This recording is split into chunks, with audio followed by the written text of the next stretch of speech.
বাংলাদেশের আহ্বান সৃষ্টিকারী উদীয়মান তরুণ বক্তা, বাংলাদেশ মাজলিসুল মুফাসসিরিন কালীগঞ্জ থানা সাতক্ষীরার সম্মানিত সেক্রেটারি জনাব হাফেজ হযরত মাওলানা সাইফুল্লাহ সিদ্দিকী সাহেব, জনাব হাফেজ হযরত মাওলানা সাইফুল্লাহ সিদ্দিকী সাহেব।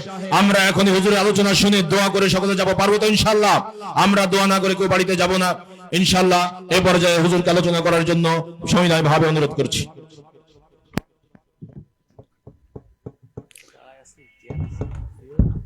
আসসালামু আলাইকুম ওয়া রাহমাতুল্লাহি ওয়া বারাকাতুহু।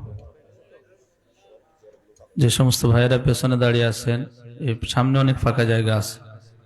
আমার কলেজার টুকরা যুবক ভাইয়েরা, আজকে আপনাদের নিয়ে কিছু কথা হবে ইনশাআল্লাহ। মুরব্বী বাবাজিদেরকে নিয়েও কথা হবে। একটু সবাই বসে পড়েন, সুন্দর পরিবেশ আছে বসার। নাহমাদুহু ওয়া নাস্তাঈনুহু ওয়া নাস্তাগফিরুহু ওয়া নাউযু بالله من شرور أنفسنا ومن سيئات أعمالنا. من يهد الله فلا مضل له ومن يضلل فلا هادي له. ونشهد أن لا إله إلا الله وحده لا شريك له. ونشهد أن سيدنا وحبيبنا ومولانا محمدا عبده ورسوله الذي أرسله بالحق بشيرا ونذيرا وداعيا إلى الله بإذنه وسراجا منيرا. فقد قال الله تعالى في كلامه المجيد والفرقان الحميد. شكل جبان سيدي আমার সাথে পড়েন। أعوذ بالله من الشيطان الرجيم. بسم الله الرحمن الرحيم. يا أيها الرسول بلغ ما أنزل إليك من ربك وإن لم تفعل فما بلغت رسالته والله يعصمك من الناس إن الله لا يهدي القوم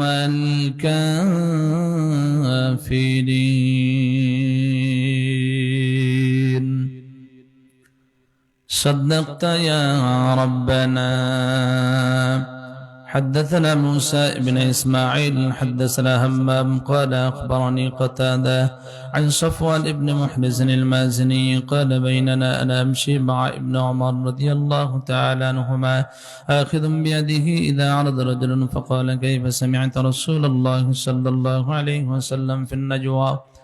فقال سمعت رسول الله صلى الله عليه وسلم يقول إن الله يدني المؤمن فيدعو عليه كنانا ويستره فيقول وتعرف ذم كذا تعرف ذم كذا فيقول نعم أي ربي حتى إذا قرره بذنوبه ورأى في نفسه أنه هلك قال سترته عليك في الدنيا وأنا أغفرها لك اليوم فيعطى كتاب حسناته. وأما الكافر والمنافقون فيقول الأشهاد هؤلاء الذين كذبوا على ربهم ألا لعنة الله على الظالمين رواه البخاري شكل درود إبراهيم পড়ি اللهم صل على محمد وعلى آل محمد كما صليت على إبراهيم وعلى آل إبراهيم إنك حميد مجيد اللهم بارك على محمد وعلى آل محمد كما باركت على إبراهيم وعلى آل إبراهيم إنك حميد مجيد اللهم صل عليك اللهم بارك عليك যদি কথা দাও বন্ধু দিনের পথে দৃঢ় থাকবে যদি কথা দাও দিন কায়েমে অগ্রণী ভূমিকা রাখবে তবে তোমাকে গান শোনাবো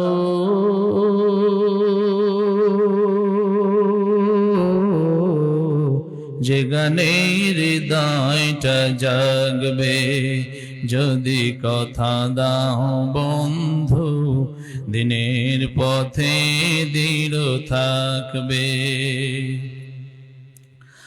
আমার গানে যদি তোমার প্রাণে ইমানি দীপ্তি ছড়ায় আমার সুরে যদি সবার মনে জিহাদি প্রেরণা যোগায় তাহলে আমার কণ্ঠ আন্দোলনের কাজে লাগবে যদি কথা দাও বন্ধু দিনের পথে দৃঢ় থাকবে যদি কথা দাও দিন কায়েমে অগ্রণী ভূমিকা রাখবে তবে তোমাকে গান শোনাবো যে গানে হৃদয়টা জাগবে যে গানে হৃদয়টা জাগবে আলহামদুলিল্লাহ বাংলাদেশের ঐতিহ্যবাহী জেলা বাগেরহাট জেলার ফকিরহাট উপজেলার অন্তর্গত ভবনা দক্ষিণ পাড়া যুব ও সমাজ কল্যাণ পরিষদের উদ্যোগে আয়োজিত 15তম বার্ষিক ঐতিহাসিক তাফসীরুল কোরআন মাহফিল 2025। আজকের ঐতিহাসিক তাফসীরুল কোরআন মাহফিলের সম্মানিত সভাপতি জনাব মোহাম্মদ খোরশেদ শেখ, আল্লাহ তাআলা তার এই প্রিয় গোলামকে আমৃত্যু পর্যন্ত কোরআনের জন্য দিনের জন্য কবুল করুন। আপনাদের আওয়াজ কি এরকম থাকবে নাকি আর একটু বাড়বে? আর একটু জোরে বলতে পারলেন না আমিন? আজকের মাহফিলের আমন্ত্রিত হযরত উলামায়ে কেরাম আমার পূর্বে অত্যন্ত চমৎকার আলোচনা করেছেন। বিশিষ্ট আলেমে দ্বীন মুফাসসির কোরআন প্রিয় ভাই হাফেজ মাওলানা মুফতি মুজাহিদুর রহমান ফরাজি, আল্লাহ তাআলা তার এই প্রিয় গোলামের কণ্ঠকে আমৃত্যু পর্যন্ত কোরআনের খেদমতে কবুল করুন। আর আলোচনা করেছেন হাফেজ মাওলানা নাজমুল ইসলাম জিহাদি ভাই, হাফেজ মাওলানা মীর মেহেদি হাসান, মাওলানা জয়নুল আবেদিন গাজী, আল্লাহ তাআলা সকলকে কোরআনের জন্য ইসলামের জন্য কবুল করুন। সামনে ভূমিষ্ঠ অত্র এলাকার দিনদার ইমানদার মুত্তাকি মুসলমান ভাই এবং বাবাজিরা, পদ্মার আলে পদ্মাসীনতা সম্মানিত মা এবং বোনেরা, সকলকে আন্তরিক মোবারকবাদ জানাচ্ছি। শুকরিয়া আদায় করি রব্বুল ইজ্জত আল জালালের দরবারে, যিনি আপনাকে আমাকে রাতের আরামের বিছানাকে হারাম করে দিয়ে কোরআনের মজলিসে জান্নাতের বাগানে আসার বসার সুযোগ দিয়ে আল্লাহ তাআলা দিলেন। সেই মহান মনিবের সন্তুষ্টি চিত্তে সকলে জবান ছেড়ে দিয়ে পড়ছে আলহামদুলিল্লাহ। এখানে আপনি আমি কি নিজের ইচ্ছায় আসতে পেরেছি? আসার বসার সুযোগ যিনি দিয়েছেন তিনি কে? একটু মহব্বত নিয়ে বলেন, যিনি দিয়েছেন তিনি কে? ওই আল্লাহর জন্য আরেকবার পড়ছে আলহামদুলিল্লাহ। দরুদ সালাম বর্ষিত হোক নবিয়ুনা মুহাম্মদুর রাসূলুল্লাহ সাল্লাল্লাহু আলাইহি ওয়াসাল্লামের উপর। সম্মানিত হাজিরিন, ঘড়ির কাঁটা আমাদের দিকে বসে নাই, অনেক রাত হয়েছে। আমি ভূমিকায় কথা বলে সময় নষ্ট করব না, সরাসরি আলোচনায় চলে যাই। যেহেতু এটা আমার কলিজার টুকরা যুবক ভাইদের আয়োজনে এই তাফসীরুল কোরআন মাহফিল, আমি যুবক ভাইদেরকে নিয়ে কিছু কথা বলবো। সমাজ সংস্কারের জন্য যুবকদের অবদান অনেক আছে, ঠিক কিনা? যুবকদের শক্তি, মুরব্বীদের বুদ্ধি একত্রিত হলে তাদের বিজয় কেউ রোধ করতে পারবে। অনেক মানুষ বলে যুবকদের দিয়ে কি হবে, যুবকদের দিয়েই তো সব হবে ইনশাআল্লাহ। চলুন আমরা চলে যাই। রাসূল করিম সাল্লাল্লাহু আলাইহি ওয়াসাল্লাম, সাহাবায়ে কেরাম রিদওয়ানুল্লাহি তাআলা আলাইহিম আজমাইনদের কাছ থেকে নবুয়তের ১১ বর্ষে ৫টি বিষয়ের উপরে বায়াত নিয়েছিলেন, অঙ্গীকার নিয়েছিলেন। এই ঐতিহাসিক বায়াতকে বলা হয়, শপথকে বলা হয় আকাবার দ্বিতীয় শপথ। আজকে আমরা 5টি পয়েন্টের উপরে কথা বলবো। কেন এই সিচুয়েশন এসেছিল সবারই জানা। কোরআন দিয়ে তাবলীগ করার কারণে, কোরআনের দাওয়াতি কার্যক্রম অব্যাহত রাখার কারণে রাসূল করিম সাল্লাল্লাহু আলাইহি ওয়াসাল্লামের উপরে চরম জুলুম নির্যাতন চলে আসছিল। সাহাবায়ে কেরামদের উপরে জুলুম নির্যাতন চলে আসছিল। আমার নবীজির নিরাপত্তার কথা চিন্তা করে মদিনার 2টি সম্ভ্রান্ত পরিবার ছিল, একটা হলো আউস আর একটা হলো খাজরাজ। এই 2টা গোত্রে 1 নয় 2 নয় 75 জন মানুষ কালিমা পড়ে ইসলাম ধর্ম কবুল করেছিলেন। জোরে বলা গেল না সুবহানাল্লাহ। আপনারা চিন্তা করলেন, মক্কা নগরীতে মুসলমানরা মার খাচ্ছে, আমাদের নবীজি মার খাচ্ছে, যেভাবেই হোক নবীজির সঙ্গে দেখা করে নবীজি কি পরামর্শ দেয়, কি অঙ্গীকার আমাদের কাছ থেকে নেয়, সেই অঙ্গীকার আমরা নিয়ে সেখান থেকে ফিরবো ইনশাআল্লাহ। সম্মানিত ভাই এবং বাবাজিরা আমার, আল্লাহর পয়গম্বরের অন্যতম সাহাবী হযরত কাব বিন মালিক রাদিয়াল্লাহু তাআলা আনহু থেকে বর্ণিত হাদিস, তিনি বলেন, আমরা আমাদের স্বীয় মুক্তি উপযোগ গোত্রের মানুষদের সঙ্গে মক্কায় আগমন করলাম। নবীজির সঙ্গে আমরা 4 থেকে 5 জন মুসলমানরা সাক্ষাৎ করলাম। কারণ তদানীন্তন সময়ে মুসলমানরা যেই জায়গায় বৈঠক করত, যেই জায়গায় কোরআনের আলোচনা করত, কাফের বেঈমানরা সেই জায়গায় 144 ধারা জারি করত, বাধা প্রদান করত। 1450 বছর পূর্বের কথা বাংলার জমিনেও আমরা দেখেছি। ইসলামী আন্দোলনের কর্মীরা যখন, ইসলামী আন্দোলনের কর্মীদের বাড়িতে কিংবা মহল্লার মসজিদে যখন 4 জন 5 জনের বৈঠক যখন বসাতো, আবু জাহেলের উত্তরসূরিরা ওই জায়গায় গিয়েও 144 ধারা জারি করত। কথা বলেন ঠিক কিনা? আরো জোরে বলেন ঠিক কিনা? কাব বিন মালিক রাদিয়াল্লাহু তাআলা আনহু বলেন, আমরা রাসূল করিম সাল্লাল্লাহু আলাইহি ওয়াসাল্লামের সঙ্গে সাক্ষাৎ করলাম। ইয়া রাসূলুল্লাহ, ইয়া হাবিবাল্লাহ, আমরা যেই 75 জন মুসলমান নরনারী এসেছি, আপনার সঙ্গে একটু কথা বলতে চাই, পরামর্শ করতে চাই। আপনি কোন দিন, কোন জায়গায়, কোন সময় আমাদের জন্য বৈঠক করবেন, নির্ধারণ করবেন, সেই দিন, সেই জায়গা, সেই সময়টা আপনি নির্ধারণ করে দিন। আমরা মদিনার সাহাবীরা আপনি যে নির্ধারণ করবেন, যে বিবেচনা করবেন, যে সিদ্ধান্তে উপনীত হবেন, সেই সিদ্ধান্ত মানার জন্য মন মানসিকতা নিয়ে আমরা এখানে হাজির হয়েছে। সুবহানাল্লাহ। রাসূল করিম সাল্লাল্লাহু আলাইহি ওয়াসাল্লাম অল্প কিছুক্ষণ নীরব থাকার পরে আমার নবীজি উপস্থিত সাহাবীদেরকে লক্ষ্য করে বললেন, ও আমার সাহাবীরা, আইয়ামে তাশরিকের মাঝামাঝি 12 জিলহজ রাতের অন্ধকারে এই মক্কার মানুষরা যখন ঘুমের মধ্যে বিভোর হয়ে যাবে। আমি নবীজি তোমাদের সঙ্গে কোথায় সাক্ষাৎ করব? মিনার নিকটবর্তী হয়ে রাতের অন্ধকারে 12 জিলহজ রাতে আমি গোপনে সাক্ষাৎ করব। কাব বিন মালিক রাদিয়াল্লাহু তাআলা আনহু বলেন, আমরা 12 জিলহজ রাতের অপেক্ষায় অপেক্ষমান রইলাম। অনেক লম্বা কথা, কিন্তু আমি মূল কথাগুলো বলে দিয়ে যাচ্ছি। কেন শপথ গ্রহণ করলেন, কেন অঙ্গীকারবদ্ধ হলেন? হযরত কাব বিন মালিক রাদিয়াল্লাহু তাআলা আনহু বলেন, 12 জিলহজ রাতে আমরা মিনার নিকটবর্তী আসলাম। আল্লাহর নবীজির আগমনের অপেক্ষমান রইলাম। হঠাৎ করে আমার নবীজি চলে আসলেন। তিনি একা সেখানে আসলেন না, নবীজির চাচা হযরত আব্বাস রাদিয়াল্লাহু তাআলা আনহুকে সাথে নিয়ে আসলেন। আব্বাস রাদিয়াল্লাহু তাআলা আনহু তখন কালিমা পড়ে ইসলাম ধর্ম কবুল করেননি, কিন্তু নিজের কলিজার টুকরা ভাতিজাকে নিজের জীবনের চাইতে বেশি ভালোবাসতেন। আবু তালিবও ভালোবাসতেন। এই আব্বাস চিন্তা করলেন না, আমার কলিজার টুকরা ভাতিজাকে এমনিতেই ছেড়ে দেয়া যাবে না।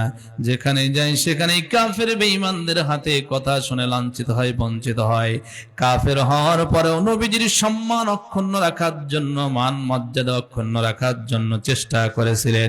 কিন্তু বাংলার জমিনে আমরা কিছু নামাজি, টুপিওয়ালা, দাড়িওয়ালা, পাগড়িওয়ালাদেরকে দেখেছি বিগত 16টি বছর ইসলামী আন্দোলনের কর্মীদের বাঁচানো তো দূরের কথা, বরঞ্চ 1000, 2000, 5000 টাকার বিনিময়ে তারা ওলামায়ে কেরামদের বিরুদ্ধে কোর্টে গিয়ে মিথ্যা সাক্ষ্য দিয়েছিল। কথা বলেন ঠিক কিনা?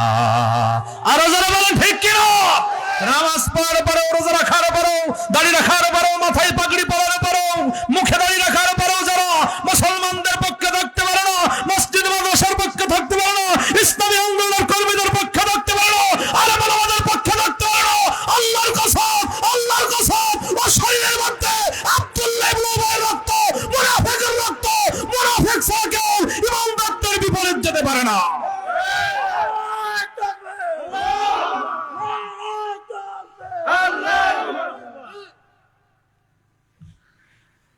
আল্লাহর নবীর সাহাবী হযরত আব্দুল্লাহ ইবনে জাবির রাদিয়াল্লাহু তাআলা আনহু দাঁড়িয়ে গেলেন।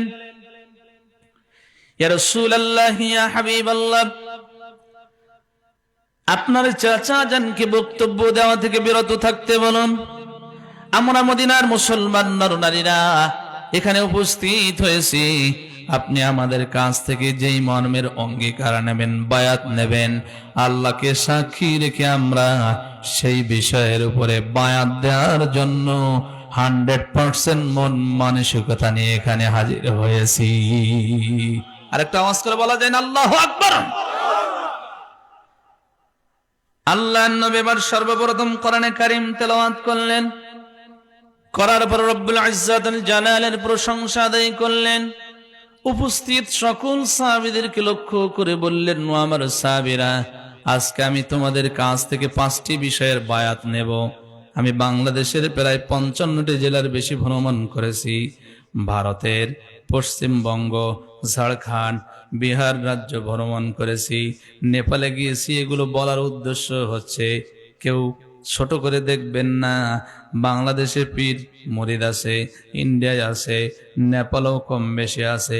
পীর সাহেবরা মুরিদদেরকে বায়াত দেয়। আমরা যেটা দেখেছি, এই মঞ্চ থেকে একটা পাগড়ি ছেড়ে দেয়, ওই পাগড়ি গুলো একজন করে ধরে আরেকজনের গায়ে হাত দেয়। পীর সাহেব মুরিদদেরকে কি বায়াত দেয় উনি ভালো জানেন, আল্লাহ ভালো জানেন। কিন্তু মুরিদদেরকে কি বিষয়ে বায়াত দিচ্ছেন মুরিদরা কি জানে? কথা বলেন না কেন? কথা কি বুঝতে অসুবিধা হচ্ছে? কোন বিষয়ের বায়াত দেয় মুরিদরা কি জানে? কিন্তু আমার নবীজির বায়াতের সিস্টেমটা কি ছিল দেখেন। নবীজি সাহাবীদেরকে কোন বিষয়ের বায়াত দিতেন?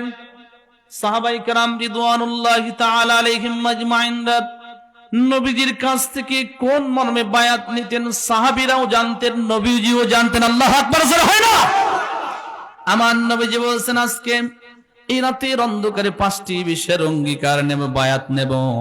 1 নম্বরে বায়াতের বিষয় হচ্ছে ভালো এবং মন্দ। একটু শব্দের দিকে খেয়াল করবেন, এদিকে ওদিকে কিন্তু মনোযোগ দিলে হবে না। আমি মিথ্যা বানোয়াট কেচ্ছা কাহিনী বলা বক্তব্য সময় নষ্ট করব না। কোরআন হাদিস দিয়ে বলার চেষ্টা করব। নবীজি বললেন ভালো এবং মন্দ উভয় অবস্থায় আমি নবীজির ইত্তেবা করতে হবে। কেন ভালো এবং কেন মন্দ বললেন? কারণ নবীর ইত্তেবা 100 করার জন্য মন মানসিকতা নিয়ে সামনের দিকে অগ্রসর হবে যারা, কোরআন বিদ্বেষীদের হাতে জুলুম নির্যাতনের শিকার হবে তারা, ষড়যন্ত্রের শিকার হবে তারা। বাংলাদেশেও আমরা দেখেছি এই 16টি বছর ইসলামী আন্দোলনের কর্মীদের বিরুদ্ধে মিথ্যা মামলা, জেলের মধ্যে বন্দী আমার সাতক্ষীরা জেলের ইতিহাস আপনারা কে না জানেন না। রাতের অন্ধকারে ঘর থেকে বের করে একেবারে সরাসরি গুলি করে হত্যা করেছে। ইসলামী আন্দোলনের প্রথম সারির নেতাদেরকে ফাঁসির রশি দিয়ে ঝুলিয়ে মৃত্যুদণ্ড দেওয়া হয়েছে। তারপরেও তারা দিনের পথ ছাড়ে নাই। আবার কিছু কিছু মানুষেরা বলেছিল সময় বেশি ভালো না, ওদিকে যাওয়া যাবে না, ঠিক না? বলে সময় বেশি, আমরাই তো প্রমাণ। আমরা বিভিন্ন জায়গায় মাহফিলে গেলেই মুরব্বীরা এসে বলে হুজুর এই এলাকায় কিন্তু কোনো রাজনৈতিক আলোচনা করা যাবে না, সময় খুব বেশি ভালো না, মাটির উপরে যা হচ্ছে হোক, মাটির নিচে রজ হবে। কথা বলেন না কেন? সুবিধাবাদ জিন্দাবাদ মুসলমান আছে না?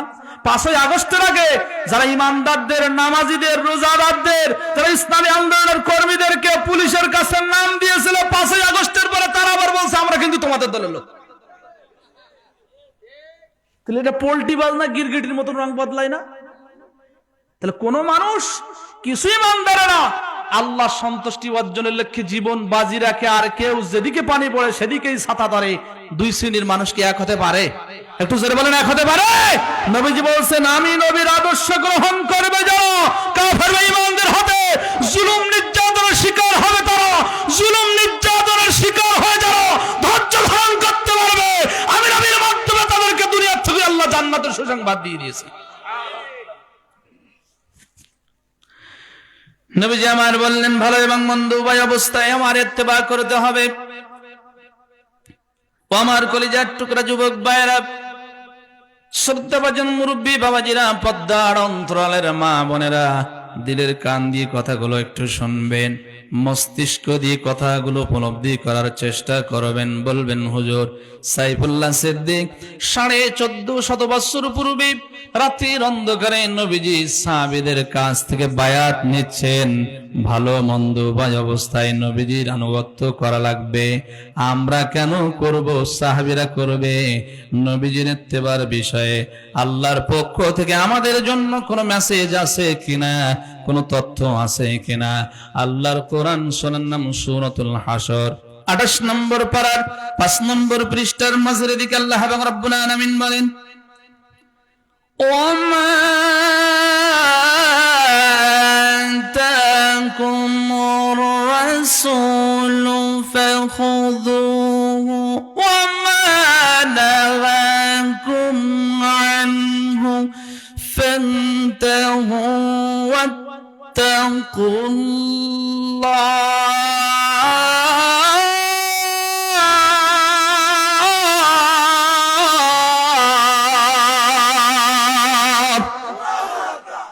আল্লাহ পাক রব্বুল আলামিন বলেন ও পৃথিবীর অধিবাসীরা, আমার নবীজি তোমাদেরকে যেটা গ্রহণ করার জন্য নির্দেশ দেয় তোমরা সেটা অ্যাকসেপ্ট করো, গ্রহণ করো। আমার নবীজি তোমাদেরকে যেটা ছেড়ে দেওয়ার জন্য নির্দেশ দেয় তোমরা সেটা ছেড়ে দাও। ওয়াত্তাকুল্লাহ, আমি আল্লাহ আমার নবীজির ইত্তিবার বিষয়ে যে নির্দেশ দিয়েছি এই নির্দেশ মানার ব্যাপারে তোমরা আমি আল্লাহকে ভয় করো। তাহলে নবীজির আদেশ নিষেধ মানার জন্য নির্দেশ দিচ্ছেন কে? একটু কথা বলেন কে? এখন এবার আসেন, আমরা তো লাভ ছাড়া সামনের দিকে অগ্রসর হই না।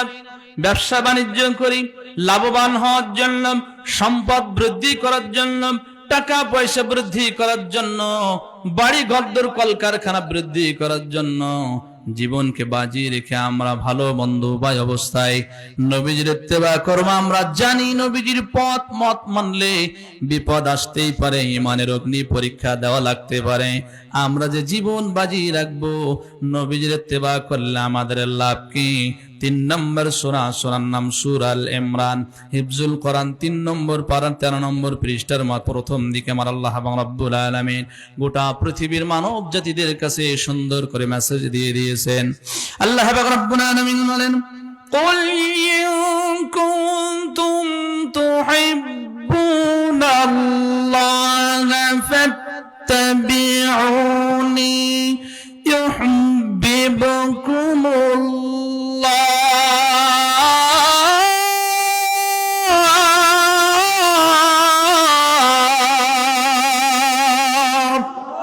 সবাই দুটি হাত উঁচু করবেন আল্লাহু আকবার নারে তাকবীর কুল হে রাসূল তুমি বলো ইন কুনতুম তুহিব্বুনাল্লাহ ও পৃথিবীর অধিবাসীরা তোমরা যদি আল্লাহর ভালোবাসা পেতে চাও আমার দিকে খেয়াল করেন মাহফিল করতে হবে এরকম জায়গায় মাহফিল দিলে কিন্তু পরিবেশ নষ্ট হয়ে যায় নিরিবিলি জায়গায় পরিবেশ পরিস্থিতি অনুযায়ী কিন্তু মাহফিল ভালো হয় রাস্তা দিয়ে মানুষ যাবে খেয়াল করবে মনোযোগ নষ্ট হবে এতে এজন্য আয়োজক কমিটি যারা আছেন ভাই যদি জায়গা থাকে সে সমস্ত জায়গায় দেবেন তাহলে ভালো হবে কারণ কোরআনের আলোচনা করতে করতে মনোযোগ আরেকদিকে গেলে আর সেই মনোযোগ ফিরে আসতে চায় না ঠিক কিনা আমার দিকে তাকান সবাই আমার দিকে তাকান আল্লাহর নবীর মাধ্যমে আমার আল্লাহ জানিয়ে দিয়েছেন কুল ইন কুনতুম তুহিব্বুনাল্লাহ ও পৃথিবীর অধিবাসীরা তোমরা যদি আল্লাহর ভালোবাসা পেতে চাও আমরা আল্লাহর ভালোবাসা পেতে চাই কি চাই না একটু সবাই বলেন আল্লাহর ভালোবাসা পেতে চাই কি চাই না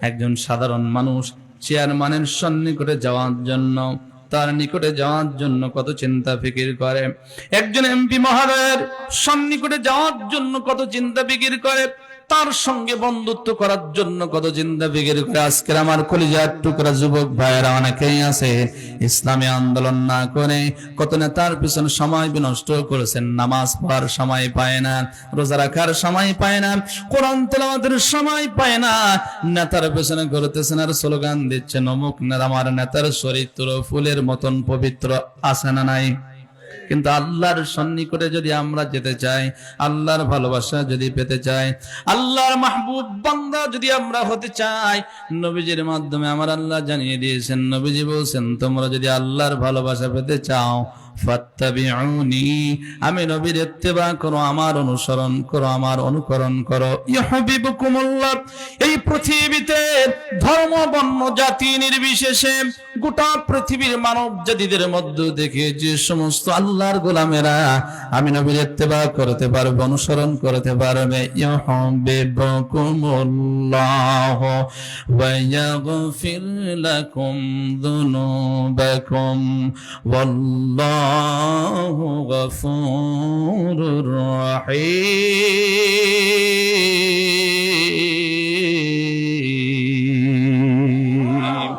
আমি নবীর ইত্তেবা করতে পারবে যারা আল্লাহর ভালোবাসা পাবে তারা এই পৃথিবীতে একজন সাধারণ মানুষ মানুষকে ভালোবাসে এই ভালোবাসার কারণে সম্পর্কের বন্ধনে আবদ্ধ হওয়ার কারণে পরস্পরের প্রতি কিছু নৈতিক দায়িত্ব থাকে মসজিদের মুসল্লিদের ইমাম সাহেবের প্রতি যেমন একটা দায়িত্ব রয়েছে ইমাম সাহেবের মুসল্লিদের উপরে যেমন একটা দায়িত্ব রয়েছে সম্পর্ক ভালোবাসার কারণে সম্পর্কের বন্ধনে আবদ্ধ হওয়ার কারণে আমার আল্লাহর নবীর মাধ্যমে আল্লাহ জানিয়ে দিয়েছেন লক্ষ কোটি কোটি মানুষের মধ্য থেকে আমি আল্লাহর ভালোবাসা যারা পাবে তাদের উপরেও একটা দায়িত্ব রয়েছে কর্তব্য রয়েছে আমার মাহবুব বান্দা বান্দেরা আমার নবীজির দেখানো পথ মত অনুযায়ী চলার চেষ্টা করবে শয়তান বসে থাকবে না শয়তান তাদেরকে ওয়াসওয়াসা দেবে ধোঁকা দেবে দিনের পথ থেকে নিবৃত্ত করার জন্য একটু ভুল তারা করে ফেলবে নিজেদের নফসের উপর জুলুম করবে কিন্তু আমি আল্লাহর সঙ্গে বন্ধুত্ব করার কারণে ওদের আমলনামায় যত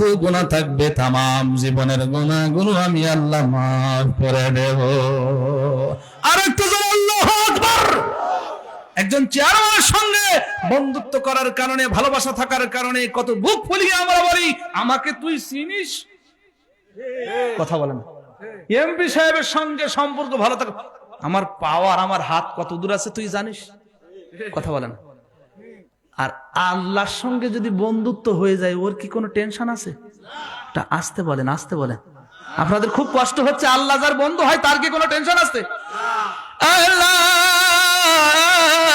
ইন্না আউলিয়া আল্লাহি লা খাউফুন আলাইহিম ওয়া লা হুম ইয়াহজানুন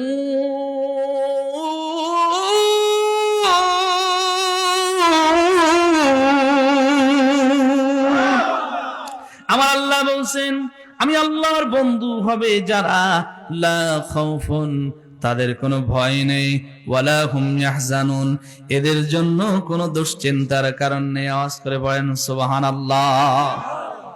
একটা আয়াত, অনেক লম্বা কথা, আমি একটা আয়াত একটা হাদিস বলবো। তাহলে নবীজির ইত্তেবা করবে যারা আল্লাহর ভালোবাসা পাবে, আল্লাহর ভালোবাসা পাবে যারা আল্লাহর ক্ষমা, কথা বলো পয়েন্ট কিন্তু ভালো এবং মন্দ উভয় অবস্থার কায়ের ইত্তেবা করা লাগবে। কিছু মানুষ বিপদ আপদ দেখে এদিকে ওদিকে চলে যায় না, এরকম করলে হবে না। এরা কারা, এদের পরিচয়টাও দিচ্ছি। 22 নম্বর সূরা, সামনে একজন আসে, সূরার নাম সূরা আল হজ, হিফজুল কোরআন, 17 নম্বর পারার 12 নম্বর পৃষ্ঠার মাঝের দিকে আল্লাহ এবং রব্বুল আলামিন যারা বিপদ আপদ দেখে দিনের পথ থেকে একটু দূরে সরে যায়, ইসলামের কাজের মাত্রা একটু কমিয়ে দেয়, তাদের পরিচয় তুলে ধরছেন। ওয়ামিনান নাসি মান ইয়াবুদুল্লাহা আলা হারফ ফাইন্না সাবাহু খায়রুন ইতমাআন্না বিহি ওয়া ইন্না সাবাতুহু ফিতনাতুন ইনকালাবা আলা ওয়াজহি খাসিরাদ الدنيا والآخرة ذلك هو الخسران المبين। খুব মনোযোগ দিয়ে শুনেন। ওয়ামিনান নাস, আমার আল্লাহ বলেন মানুষের মধ্যে কিছু মানুষ আছে মাইয়াবুদুল্লাহ, তারা ইবাদত বندگی করে আমি আল্লাহর, ফাইন্না সাবাহু খায়রুন ইতমাআন্না বিহি, সময় যখন একটু ভালো যায় তখন খুব ভালোভাবে ইবাদত বندگی করে, ব্যবসায় যখন লাভ হয়, যখন একটু ফসল বেশি হয়, দেখেছো আল্লাহ আমার দিকে কত রহমত বরকত দিয়েছে। ওয়া ইন্না সাবাতুহু ফিতনাতুন ইনকালাবা আলা ওয়াজহি, কিন্তু যখন একটু বিপদ আপদ আসে, ইসলামী আন্দোলন করার কারণে যদি একটু পুলিশে তাড়া দেয়, কোরআন বিদ্বেষীরা যদি একটু তাড়া দেয়, একটু যদি ভয়ের কারণ থাকে, যদি একটু ওই পথে গেলে বিপদ আপদ হওয়ার আশঙ্কা থাকে, তখন আমরা 16 বছর লক্ষ্য করেছি কিছু কিছু নামাজি বাবারা বলেছে আমার ছেলেকে খবরদার ওদিকে ডাকবেন না, সময় বেশি ভালো না, যেদিকে পানি পড়ে সেদিকেই ছাতা ধরতে হয়। আমার সাতক্ষীরা জেলার কথা বলছি, আপনাদের এলাকার কথা না। এই এলাকায় কিরকম মানুষ ছিল, কথা বলেন, কথা বলেন। আমার আল্লাহ রাব্বুল আলামিন বলেন বিপদ আপদ দেখি যারা দিনের কাজ থেকে ইবাদত বندگی থেকে নিজেদেরকে নিবৃত করে রাখে, সরিয়ে রাখে, খাসিরাত দুনিয়া ওয়াল আখিরা, আল্লাহ ঘোষণা দিচ্ছেন এরা দুনিয়াও ক্ষতিগ্রস্ত হবে, আখিরাতেও ক্ষতিগ্রস্ত হবে। আমি সাইফুল্লাহ সিদ্দিক আমার সূক্ষ্ম জ্ঞানে কোরআন স্টাডি করার পরে আমি যেটা পেলাম ক্ষতিগ্রস্ত হবে কারা, আমার আল্লাহ নিজেই ক্ষতিগ্রস্তদের সংজ্ঞা দিচ্ছেন। ওয়ামান খাফফাত মাওয়াজিনুহু فأولئك الذين خسروا أنفسهم في جهنم خالدون।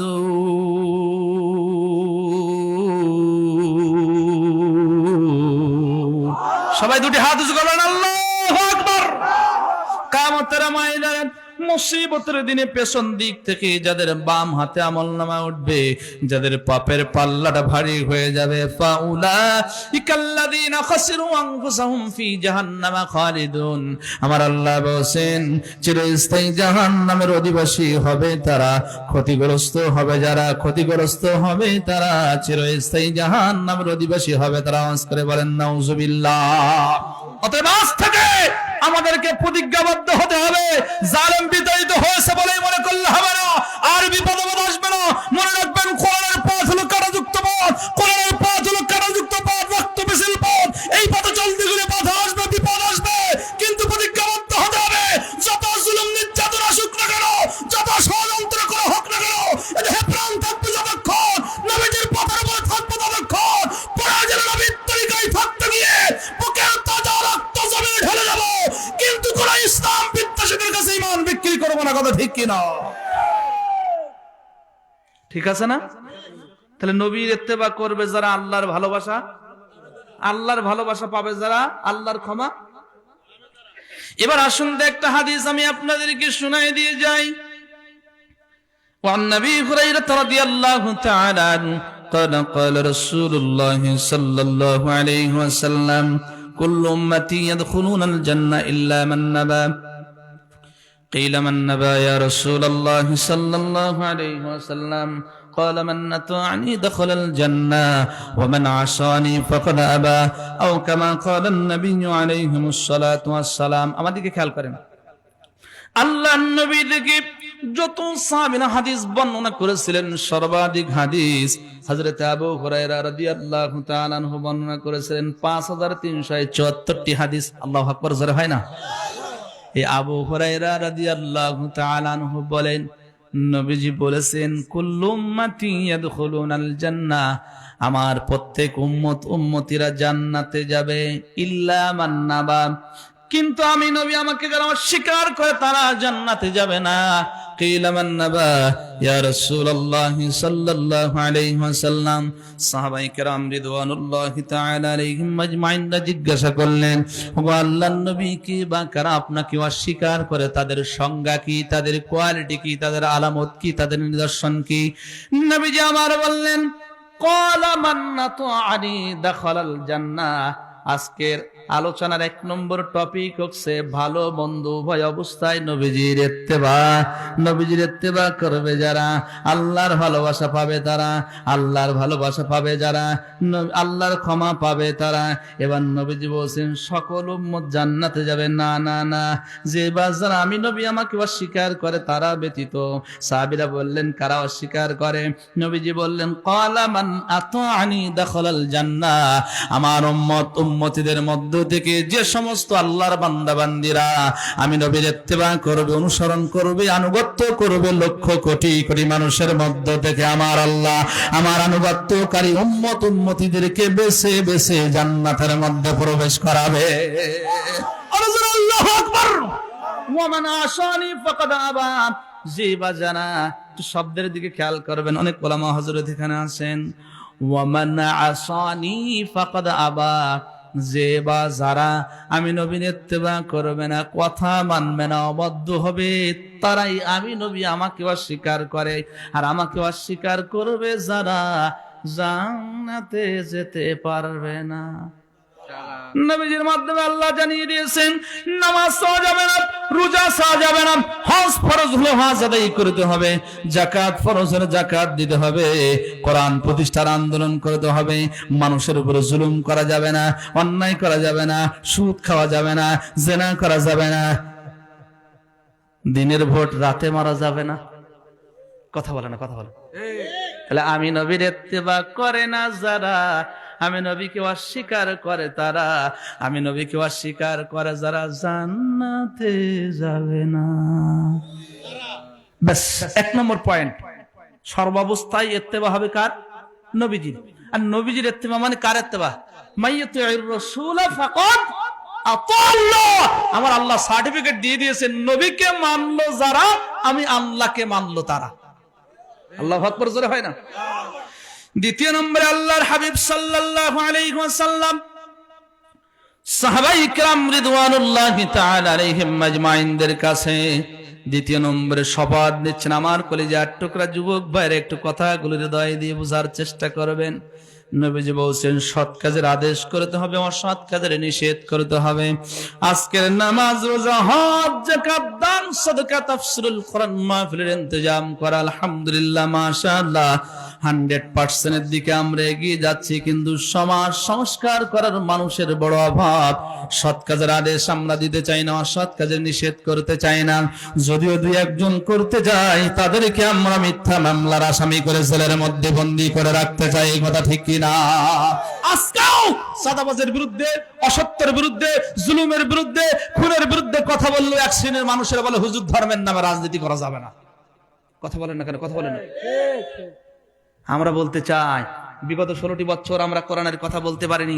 কোরআনের হক কথা বলতে গেলেই ফ্যাসিস্টরা তারা বাধা দিত। উলামায়ে কিরামদের কণ্ঠগুলোকে রুদ্ধ করার জন্য, স্তব্ধ করার জন্য ষড়যন্ত্র করেছিল। আজকেও যদি কেউ হক কথাগুলো জাতির সামনে বলতে না দেয়, আমরা বুঝবো তারাও কিন্তু আবু লাহাব, আবু জাহেলের উত্তরসূরি। কথা বলেন না কেন?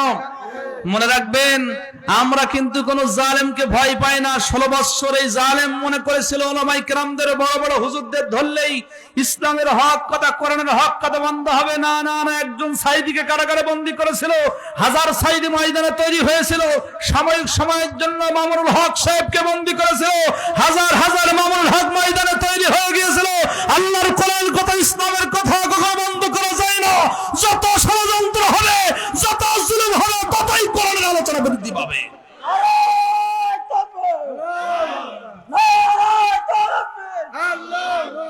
বন্ধ করা যায়? বন্ধ করা যায়? একটু কথা বলেন। কোরআন কার? মনে রাখবেন, কোরআনের উপরে যারা দিতে যাবে পাল্লা, আল্লাহ রাখবে না তাদের কল্লা। ইতিহাস থেকে শিক্ষা নেন। কিছু কিছু মুরব্বীরাও আছে, আমার মুরব্বী বাবাজিরা হক কথাগুলো বলতে দেয় না। কেন বলতে দেবেন না? আপনি বলবেন না, আমি বলবো না, আরেকজন তো বলবেই। আমাদের অবস্থা কেমন হয়েছে জানেন? একটা যুবক রাস্তার পাশে দাঁড়িয়ে দাঁড়িয়ে পেশাব করতেছে। এখন একজন মুরব্বী তার পাশ দিয়ে অতিক্রম করছিলেন, কিছু বললেন না। হঠাৎ করে একটা মোড়ে দেখেন চায়ের দোকানে বসে বসে মানুষেরা গল্প করছে, চা খাচ্ছে। হঠাৎ করে মুরব্বী এসে বলছে, ইন্না লিল্লাহ, আল্লাহ সব দুনিয়া ধ্বংস করে দেবে, আযাব গজব দি। সবার দৃষ্টি মনোযোগ মুরব্বীর দিকে গেল। কি ব্যাপার মুরব্বী, হঠাৎ করে আপনি আসলেন আর আযাব গজব দিয়ে সব ধ্বংস করে দিলেন, উড়িয়ে দিলেন, কি ব্যাপার, কি হয়েছে? বলছে, আমি অমুক জায়গায় একটা যুবককে দেখলাম দাঁড়িয়ে দাঁড়িয়ে পেশাব করতেছে। আচ্ছা, আপনারা বুঝে শুনে উত্তর দেবেন। মুরব্বী যে ওই যুবকের জায়গায় ইন্না লিল্লাহ না বলে তার দৃষ্টির অগোচরে বলল, মানুষদের নিকটে, অন্য মানুষদের নিকটে গিয়ে বলল, এই বলার কারণে যুবক কি দাঁড়ানো থেকে বসবে? বলে না, কথা বলে না।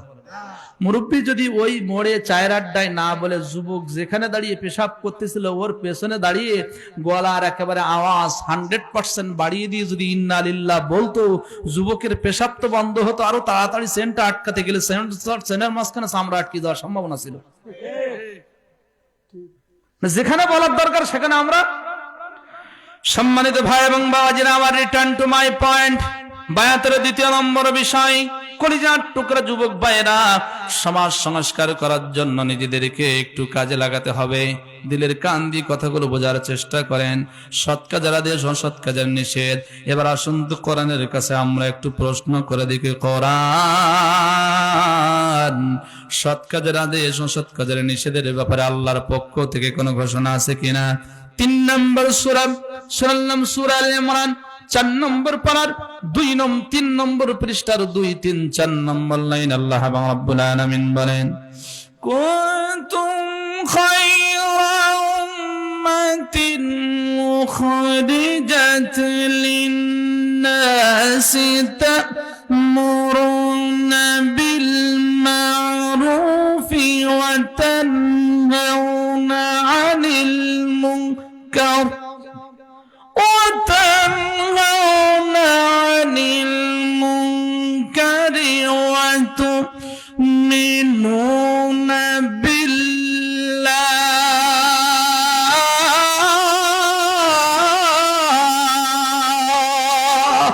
দুটি হাত উঁচু করবেন, আল্লাহু আকবার। এই পৃথিবীতে যুগে যুগে পথ ভোলা জাতিকে সঠিক পথের সন্ধান দেওয়ার জন্য আমার আল্লাহ নবীদেরকে পৃথিবীতে পাঠিয়েছিলেন রিসালাতের দায়িত্ব দিয়ে। সকল নবীর উম্মত ছিল, সকল নবীর জাতি ছিল। আমার আল্লাহ বলেছেন, এই সকল নবীর উম্মতের চাইতে আমি সর্বাধিক শ্রেষ্ঠত্বের আসনে বসিয়েছি উম্মতে মুহাম্মাদীদেরকে। কুনতুম খায়রা উম্মাহ, তোমরাই হলে সর্বশ্রেষ্ঠ উম্মত। নামাজ আদায় করার কারণে আমরা শ্রেষ্ঠ উম্মত হলাম না, সিয়াম সাধনা করার কারণে আমরা শ্রেষ্ঠ উম্মত হলাম না, মসজিদ বানানোর কারণে আমরা শ্রেষ্ঠ উম্মত হলাম না। কি কারণে আমরা শ্রেষ্ঠ উম্মত হলাম? আমার আল্লাহ বলেন, উখরিজাত লিন-নাস, তোমাদেরকে বের করে আনা হয়েছে মানুষদের জন্য। তা'মুরুনা বিল মা'রুফ, তোমরা সৎ কাজের আদেশ করবে, মানুষদেরকে কল্যাণের দিকে ডাকবে, কোরআনের দিকে ডাকবে, জান্নাতের দিকে ডাকবে। ওয়া তানহাউনা আনিল মুনকার, তোমাদের সামনে যদি খারাপ কাজ কেউ করেন, জিনা করেন, ব্যভিচার করেন, মদ পান করেন, সুদ খায়, মানুষের উপরে জুলুম করে, এক কথায় যত অপকর্ম রয়েছে, ফাহিশা কাজ রয়েছে, অন্যায় কাজ রয়েছে, এই অন্যায় কাজে তোমরা বাধা প্রদান করবে। ওয়া তুমিনুনা বিল্লাহ, সৎ কাজের আদেশ যখন করবে, অসৎ কাজের নিষেধ করবে। এই সমাজের মধ্যে যারা কোরআন বিদ্বেষী, ইসলাম বিদ্বেষী, তোমাদেরকে একটু অপমান করার চেষ্টা করবে, ভয় দেখানোর চেষ্টা করবে, খবরদার খবরদার, ভীত সন্তুষ্ট হয়ে যেন আমি আল্লাহর উপর থেকে আস্থা যেন তোমরা হারিও না। ইমানদার হয় যারা, আল্লাহর উপরে আস্থা রাখে, তারা আওয়াজ করে বলেন সুবহানাল্লাহ। ওয়ালাল্লাহি ফালইয়াতাওয়াক্কালিল মুতাওয়াক্কিলুন।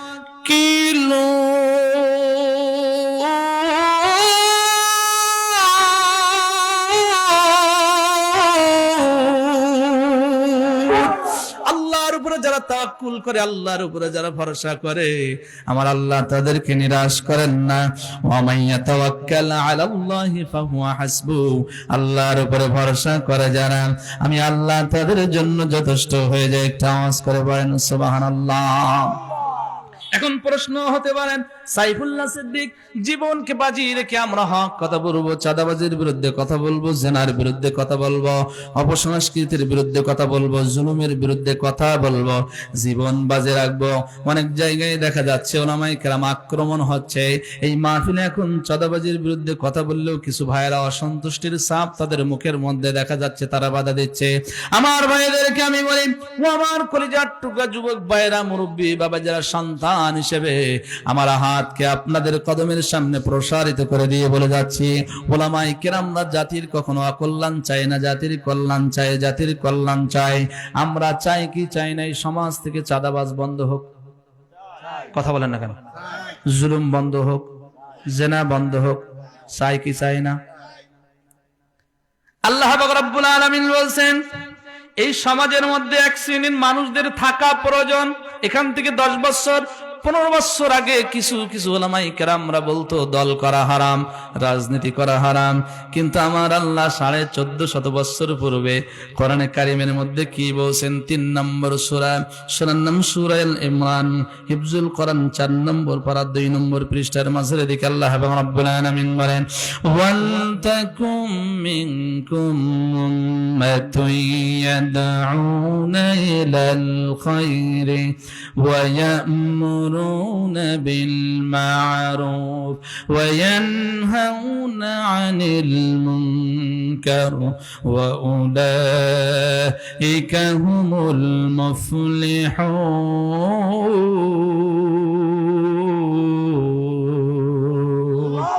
মনোযোগ দিন, আপনাদের মনোযোগ আছে তো? একটু আল্লাহু আকবার জোরে হয় না? সৎ কাজের আদেশ করলে বা সৎ কাজের নিষেধ করলে লাভ কি? অনেক লম্বা লম্বা পয়েন্ট, কিন্তু আমি সংক্ষিপ্ত পরিসরে আপনাদের মস্তিষ্কে একটু কিছু দেওয়ার জন্য চেষ্টা করতেছি, যেহেতু সময় অনেক কম, 5টা পয়েন্ট শেষ করতে হবে। সৎ কাজের আদেশ করলে লাভ কি, আর না করলে ক্ষতি কি?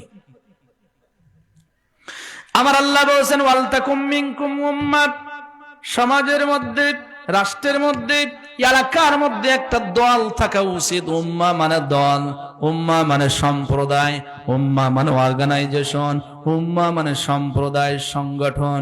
আল্লাহ বলছেন কিছু মানুষদের থাকা উচিত, তাদের উদ্দেশ্য হবে কি? উম্মাতুন ইয়াদউনা ইলাল খায়র। এই সমাজে আপনাদের এলাকার যুবক ভাইরা একটা সংগঠন রয়েছে, সমাজ কল্যাণ সংগঠন।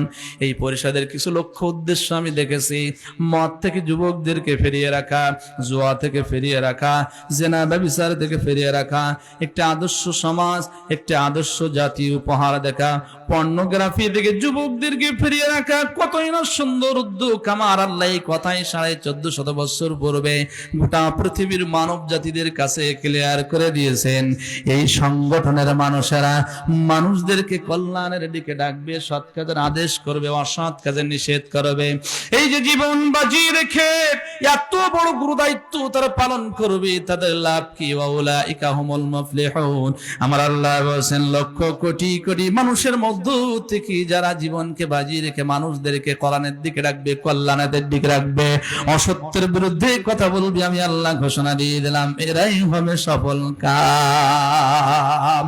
কোরআনুল কারীমের কাছে প্রশ্ন করলাম, ও কোরআন, সফল কাম হবে কারা? কোরআন প্রতি উত্তরে বলছেন ফামান ফাকালাত মাওয়াজিনুহু ফাউলাইকা হুমুল মুফলিহুন। আরেকটু জোরে বলা গেল আল্লাহু আকবার। ডান হাতে আমলনামা যাদের উঠবে, যাদের নেকির পাল্লা ভারী হবে, তারাই হবে সফল কাম, তারাই হবে জান্নাতি। আওয়াজ করে পড়েন সুবহানাল্লাহ। নবীজি আমার বলেন মান কানা মিনকুম মুনকারান ফালইয়ুগাইয়িরহু বিয়াদিহি ফাইন লাম ইসতাতি ফাবিলিসানিহি ফাইন লাম ইসতাতি ফাবিকলবিহি ওয়া যালিকা আদআফুল ঈমান। তোমাদের কারো সামনে যদি কেউ অন্যায় কাজ করে, যদি তোমাদের হাতে শক্তি থেকে হাত দ্বারা প্রতিহত করো, যদি হাত দিয়ে প্রতিহত করার যদি শক্তি সাহস তোমাদের না থাকে, মুখ দিয়ে তোমরা জবান দিয়ে প্রতিবাদ করো, জবান দিয়ে যদি প্রতিবাদ করার দুঃসাহস যদি তোমাদের না থাকে, অন্তরে অন্তরে ঘৃণা করো এবং এই অন্যায় কিভাবে দূরীভূত করা যায় তোমরা সেই অন্তরের মধ্যে জল্পনা মনে করে আওয়াজ করে বলেন সুবহানাল্লাহ। এবার আসেন সৎ কাজের আদেশ, অসৎ কাজের নিষেধ না করলে সমাজে কি অবক্ষয় হতে পারে, সমাজের মানুষের কি অধঃপতন হতে পারে। আল্লাহর কোরআন নবীর হাদিস কি বলছেন? হযরত বারা ইবনে আযিব রাদিয়াল্লাহু তাআলা থেকে বর্ণিত হাদিস, নবীজি আমার বলেন যেই জনপদের মানুষেরা মানুষদেরকে সৎ কাজের আদেশ করবে না, অসৎ কাজে নিষেধ করবে না, ওই জনপদের মানুষের উপরে আমার আল্লাহ রাগান্বিত হয়ে জালেম শাসক ক্ষমতার মসনদে চাপিয়ে দেবেন। কথাগুলো খুব মনোযোগ দিয়ে শুনেন, আর বিগত 16টি বছরের কথা চিন্তা করবেন, আর সামনের দিকে অগ্রসর হবেন যে আসলে সৎ কাজের আদেশ করার দরকার আছে না নাই, অসৎ কাজের নিষেধ করার দরকার আছে না নাই। নবীজি বলছেন যদি সৎ কাজের আদেশ না করে ওই জনপদের ওই সম্প্রদায়ের মানুষের উপরে আল্লাহ জালেম শাসক চাপিয়ে দেবেন। এই জালেম শাসক ক্ষমতার মসনদে বসে 2 দফা কাজ করবে। জোরে বলেন কয় দফা? একটা হাতটা নাড়িয়ে দাঁড়িয়ে বলেন তো কয় দফা? সূরার নাম সূরা নামল, হিফজুল কোরআন, 19 নম্বর পারার 18 নম্বর পৃষ্ঠার প্রথম দিকে আল্লাহ পাক রব্বুল আলামিন জালেমের সেই দফাকে কি কর্মসূচি সে কার্যকর করবে আল্লাহ তাআলা গোটা পৃথিবীর মানব জাতিদের কাছে ক্লিয়ার করে দিয়েছেন। ক্বালাত ইন্নাল মুলুকা ইযা দাখালু ক্বরয়াতান নাফসাদুহা ওয়া জাআলু আ'ইজ্জাতা আহলিহা আযিল্লা ওয়া কাযালিকা ইয়াফআলুন।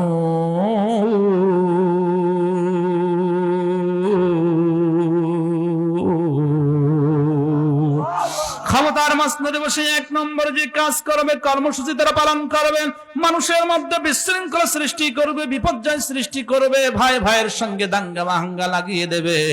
2 নম্বরে ওই সমাজে ওই রাষ্ট্রের ওই এলাকার যারা সম্মানিত ব্যক্তি থাকবে, আল্লাহর পছন্দনীয় ব্যক্তি থাকবে, মাহবুব বান্দা থাকবে, এদেরকে অপমান করার চেষ্টা করবে, অপদস্থ করার চেষ্টা করবে, লাঞ্ছিত করার চেষ্টা করবে, বঞ্চিত করার চেষ্টা করবে। বিগত দিনে আমরা দেখেছি নিজেদের মধ্যে কামড়া কামড়ি ময়দানে কেউ ছিল না, কিন্তু নিজেরা ক্ষমতার চেয়ার ভাগাভাগি করার জন্য কামড়া কামড়ি ছিল কি ছিল না? ছিল কি ছিল না? বিগত 16টি বছর চোর, বদমাইশি, তোর অবদ্ধর, জেনাকারী, ব্যভিচারকারী, ধর্ষণকারী তারা বাইরে বুক ফুলিয়ে ঘুরে বেড়াতো, কিন্তু হক্কানি ওলামায়ে কেরামরা জেলের মধ্যে বন্দী থাকতো। অতএব এই যে জালেম শাসক ছিল, এটা আমাদের অপরাধের কারণে আল্লাহ আমাদের উপরে চাপিয়ে দিয়েছিল। নবীজি বলছেন আলেম ওলামা আল্লাহর খাস বান্দাদেরকে যে বন্দী করবে, অপমান করবে, সাধারণ মানুষের আল্লাহর কাছে দোয়া করবে, আল্লাহ আল্লামা সাইদি খুব ভালো মানুষ ছিল, আল্লাহ অমুক ব্যক্তি খুব ভালো মানুষ ছিল, আল্লাহ অমুক আলেম খুব ভালো মানুষ ছিল, জেনার মামলা দিয়ে, ধর্ষণের মামলা দিয়ে, হত্যার মামলা দিয়ে তাকে বন্দী করে রেখেছে, আল্লাহ তাকে মাফ করে দাও। নবী বলছেন জালেম ক্ষমতায় থাকাকালে দোয়া করতে করতে চোখ দিয়ে পানি, কেন চোখ দিয়ে যদি রক্ত বাইর হয়, জালেমের বিরুদ্ধে এদের দোয়া আল্লাহ মঞ্জুর করবে না, কারণ তারা প্রথমেই ভুল করেছে। কথা বলেন না কেন? কথা বলেন না কেন? ঠিক কিনা? সৎ কাজের আদেশ না করলে, অসৎ কাজের নিষেধ না করলে জালেম শাসক বসিয়ে দেবেন বলছেন কে? রাগান্বিত হয়ে। সৎ কাজের আদেশ, অসৎ কাজের নিষেধ না করলে সমাজের মধ্যে বিপর্যয় আসার সম্ভাবনা রয়েছে। হাদিসটার দলিল হলো আল্লামা আশরাফ আলী থানভী রাহমাতুল্লাহ আলাইহি একটা খুতবা লিখেছেন, খুতবাতুল আহকাম। একটা অধ্যায় রয়েছে, সেই অধ্যায়টা হলো সৎ কাজের আদেশ, অসৎ কাজের নিষেধ। শেষ দিকে হাদিস কেন নিয়ে এসেছেন? আল্লাহর নবীর সাহাবী হযরত আবু হুরায়রা রাদিয়াল্লাহু তাআলা আনহু থেকে বর্ণিত হাদিস। নবীজি আমার বলেন, একটা জনপদের মানুষরা এত অন্যায় অপকর্ম করেছিল যে নিজেদের নফসের উপরে এত অন্যায় জুলুম করেছিল যে আমার আল্লাহ জিবরিল আমিনকে পাঠিয়ে দিয়েছিলেন, যাও যাও জিবরাইল, অমুক শহরটাকে তুমি ওলট পালট করে দিয়ে আসো, ধ্বংস করে দিয়ে আসো। আল্লাহর নবী বলেন, জিবরাইল আলাইহিস সালাতু ওয়াস সালাম আসলেন, আসার পরে লক্ষ্য করে দেখলেন ওই জনপদের সকল মানুষগুলো অন্যায় অপকর্মের মধ্যে লিপ্ত, কিন্তু একজন মানুষ একটা নির্ধারিত একটা ইবাদত বندگির মধ্যে, খানার মধ্যে বসে বসে কিছু সময় নফল নামাজ পড়ে, কিছু সময় তাসবিহ তাহলিল করে। জিবরাইল আলাইহিস সালাতু ওয়াস সালাম ওই ব্যক্তির প্রতি তার অন্তরে মায়া হলো। আমার আল্লাহকে ডাক দিয়ে বলছেন, আয় আল্লাহ, এই জনপদকে তুমি ধ্বংস করার জন্য এখানে আমাকে পাঠিয়েছো। এই জনপদের সকল মানুষগুলো অন্যায় অপকর্মের করতেছেন, অন্যায় অপকর্মের মধ্যে জড়িয়ে নিজেদের নফসের উপর জুলুম করতেছেন। একজন মানুষ ইবাদত বندگی করতেছেন, আরশের মালিক,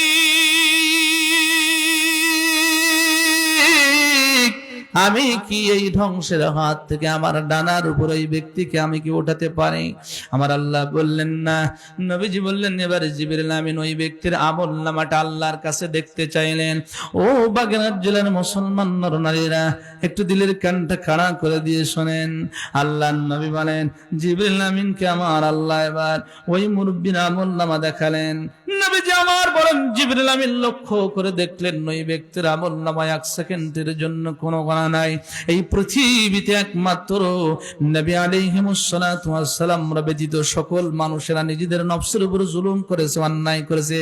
কম বেশি আমাদের আমলনামায় গুনাহ রয়েছে, কিন্তু নবীরা ছাড়া সকল মানুষ কিন্তু মাসুম না, শুধুমাত্র নবীরা। আল্লাহর নবী বলেন, জিবরিল আমিন লক্ষ্য করলেন ওই ব্যক্তির আমলনামায় কোনো গুনাহ নাই। এরপরে আল্লাহ রাব্বুল আলামিনের কাছে বললেন, আল্লাহ, কেন তারপরেও তোমার এই বান্দার উপরে জমিনটাকে ওলট পালট করতে বললে? আল্লাহ, তাকে আমি কেন বাঁচাবো না? হাদিসের ভাষাটা এমন ছিল, জিবরাইল এই সম্প্রদায়ের মধ্য থেকে মানুষেরা যারা রয়েছে, এই জনপদে যারা রয়েছে, এদের পরে জমিনটাকে পরে চাপা দেবে, আগে দেবে যে ব্যক্তি ইবাদত বندگی করেছেন। কৌতূহল জাগলো, বুঝতে চাইলেন, এত ইবাদত বندگی করেছেন, এত নফল নামাজ পড়েছেন, তারপরেও জমিন থেকে কেন তার উপর চাপাতে বললেন? আমার আল্লাহ বলছেন, জিবরাইল, আমি আল্লাহ ঘোষণা করে দিয়েছি, কু আনফুসাকুম ওয়া আহলিকুম নারা, হে ঈমানদারেরা, তোমরা আমি আল্লাহর জাহান্নামের আগুন থেকে বাঁচার জন্য নিজেরা চেষ্টা করো, তোমার আহাল পরিবার পরিজনদেরকে জাহান্নামের আগুন থেকে বাঁচানোর জন্য প্রচেষ্টা করো। ও নিজে শুধু জিকির আজকার করে, তাসবিহ তাহলিল করে, নামাজ পড়ে, কিন্তু আত্মীয় স্বজন, ওর সন্তানাদি, আহাল পরিবাররা যে বিভিন্ন অন্যায় অপকর্ম করতেছে, সমাজের মধ্যে যে অন্যায় অপকর্ম চলতেছে, এর জন্য সে লজ্জিত হচ্ছে না, মুখমণ্ডলটা একটু কালো হচ্ছে না। দৃষ্টান্ত দিলে বুঝবেন। মনে করেন এই এলাকায় আপনি একজন হাজী সাহেব, এই মসজিদে আপনি নিয়মিত 5 ওয়াক্ত নামাজের মুসল্লি। আপনি যদি চিন্তা করেন নামাজ পড়তে পড়তে আপনার সম্মান একটা উচ্চ পর্যায়ে চলে গিয়েছে, আপনার সন্তান যদি একটা অঘটন ঘটে ফেলে, বলেন তো আপনার মুখটা উজ্জ্বল হবে না কালো হবে? কথা বলেন না, কথা বলেন। অন্যায় করতে করতে সন্তান যখন মাত্রা ছাড়িয়ে ফেলবে, তখন বাবা মা অনেক সময় একটু আফসোস করে বলে, তুই কি আমার আর মুখটা আর উজ্জ্বল রাখতে দিবি না? আমার মুখটা সমাজের মানুষের কাছে এভাবে পড়াতে পারলি? কথা বলেন, কথা বলেন না কেন? আমার আল্লাহ রাব্বুল আলামিন বলছেন, জিবরাইল, ওরা আত্মীয় স্বজন, ওরা আল্লাহ ওয়ালাদ, এলাকার মানুষরা যে অন্যায় করে, অপকর্ম করে, এই কারণে তার মুখটা মলিন হয় না, ও একটু লজ্জিত হয় না। মানুষদেরকে সৎ কাজের আদেশ করে না, অসৎ কাজের নিষেধ করে না। সৎ কাজের আদেশ, অসৎ কাজের নিষেধ না করার কারণে তার মোর্শেদ ধন কোথায় বাড়ি বলেন? তার ফ্যামিলি থেকে মারা গেছে, তার ইন্না লিল্লাহি ওয়া ইন্না ইলাইহি আছে মাহফিলের ভিতরে। কোথায় বাড়ি? ধন কোথায়? মোর্শেদ নামে কেউ আছে? ধনপোতায় মোর্শেদ নামে? মোর্শেদ কেউ আছে না এখানে? মোর্শেদ নামে ধনপোতায় বাড়ি কেউ আছেন? আপনি যদি এখানে থাকেন, আপনি বাসায় চলে যান। তার ফ্যামিলির কেউ খুঁজতেছে আমাদের এখানে? আপনার ফ্যামিলির কেউ খুঁজতেছে, আপনি একটু ওদিকে চলে যান। ওই আল্লাহ রহম করো। সম্মানিত হাজিরিন, আমার দিকে তাকান। আসলে আল্লাহর ফয়সালা মানতে হবে, ঠিক কিনা? আল্লাহর ফয়সালা মুমিন সর্বক্ষণ মেনে নেবে। ইন্না লিল্লাহি ওয়া ইন্না ইলাইহি রাজিউন। বিপদ আপদ আসলে মুমিনেরা বলবে আমরা আল্লাহর জন্য। আমরা কার জন্য? সবাই বলেন। এখান থেকে আমরা কেউ বাড়িতে ফিরতে পারবো এর কি নিশ্চয়তা আছে? জোরে বলেন। নিশ্চয়তা নাই। আমার যে সময় দিয়ে আল্লাহ পৃথিবীতে পাঠিয়েছেন, 1 সেকেন্ড আর আমরা কেউ বেঁচে থাকতে পারবো? একটু আগে আমরা শুনলাম একজন মারা গেছে, আবার আর একটা সংবাদ শুনো। আল্লাহ আল্লাহ আল্লাহ রহম কর, আল্লাহ মাফ কর। সম্মানিত হাজিরিন, যেটা আমি বলতেছিলাম, জিবরিল আমিন প্রশ্ন করার পর আল্লাহ বললেন যে সৎ কাজের আদেশ করে না, অসৎ কাজে নিষেধ করে না, সমাজ থেকে অন্যায় কিভাবে প্রতিরোধ করা যায়, দূর করা যায়, এই চিন্তা সে করে না, শুধু ইবাদত বন্দিগি করে। এই কারণে আমি আগে জমিনটাকে তার উপরে চাপাতে বলছি। আওয়াজ করে পড়ে নাউযুবিল্লাহ। তাহলে আমাদের সমাজে জেনা আছে না নাই? একটু জোর বলেন, আছে না নাই? ব্যভিচার আছে না নাই? সুদ আছে না নাই? ঘুষ আছে না নাই? জুলুম আছে না নাই? সাদাবাজি আছে না নাই? আমরা তো খুব ইবাদত বন্দেগী করতেছি, মসজিদে বসে বসে তাসবিহ দানা গুনতেছি আর মনে করতেছি একেবারে জান্নাতে চলে গিয়েছি, ঠিক কিনা? আইনুদ্দিন আল আজাদ এখান থেকে 1 যুগ আগে কত সুন্দর একটা গজল লিখে গিয়েছে। কি হবে বেঁচে থেকে অযথা বিদ্যা শিখে, যদি না গড়তে পারি শোষণবিহীন সমাজটাকে। কি হবে বেঁচে থেকে অযথা বিদ্যা শিখে, যদি না গড়তে পারি শোষণবিহীন সমাজটাকে। কি হবে বেঁচে থেকে, কি হবে বেঁচে থেকে। কি হবে আলেম হয়ে ইমাম সাজে সমাজেতে, পারো যদি সত্য কথা উচ্চ স্বরে না বলিতে। কি হবে আলেম হয়ে ইমাম সাজে সমাজেতে, পারো যদি সত্য কথা উচ্চ স্বরে না বলিতে। চাকরির ভয় করো যদি ছেড়ে দাও ওই না গদি, চাকরির ভয় করো যদি ছেড়ে দাও ওই না গদি। কি হবে ধোঁকা দিয়ে আল্লাহকে, কি হবে ধোঁকা দিয়ে আল্লাহকে। কি হবে বেঁচে থেকে অযথা বিদ্যা শিখে, যদি না গড়তে পারি শোষণবিহীন সমাজটাকে। কি হবে বেঁচে থেকে, কি হবে বেঁচে থেকে।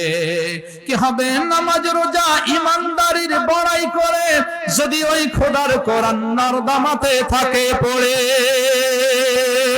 কি হবে নামাজ রোজা ইমানদারির বড়াই করে, যদি ওই আল্লাহর কোরআন নিষিদ্ধ হয় আদালতে। মসজিদের কোণে বসে জিকি যত মারো কষে, মসজিদের কোণে বসে জিকি যত মারো কষে। এভাবে যায় না পাওয়া আল্লাহকে, এভাবে যায় না পাওয়া আল্লাহকে। কি হবে বেঁচে থেকে অযথা বিদ্যা শিখে, যদি না গড়তে পারি শোষণবিহীন সমাজটাকে। কি হবে বেঁচে থেকে, কি হবে বেঁচে থেকে। কথা বলেন ঠিক কিনা? সম্মানিত তাওহীদি জনতা, বিগত 5ই আগস্ট একটি আন্দোলন বাংলার জমিনে আমরা দেখেছি, ফ্যাসিস্টকে তাড়ানোর আন্দোলন। কিন্তু বাংলাদেশের পূর্ব দিগন্তে একটি সূর্য উদিত হওয়ার অপেক্ষায় আমরা অপেক্ষমান। আমার দেশের বাংলাদেশের কলিজার টুকরা যুবক ভাইরা যেভাবেই কোরআনের দিকে ধাবিত হচ্ছে, ইসলামের দিকে ধাবিত হচ্ছে, আগামীতে একটা আন্দোলনের ডাক আসবে।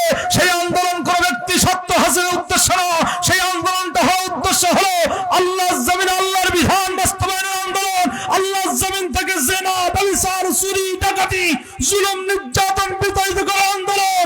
আমি দল চিনি না, আমি রাজনৈতিক দল চিনি না, বিএনপি না, আওয়ামী লীগ না, জামাত না, মুসলমান পরিচয় নিয়ে আল্লাহর জমিনে আল্লাহর বিধান বাস্তবায়নের লক্ষ্যে কারো মাইদের মাথা থেকে টুপি খুলে কাফনের কাপড় বেঁধে আল্লাহর সন্তুষ্টির জন্য জীবন দিতে রাজি আছি কারা কারা? দুটি হাত দেখিয়ে দেন তারা তারা। আল্লাহ কবুল করুন।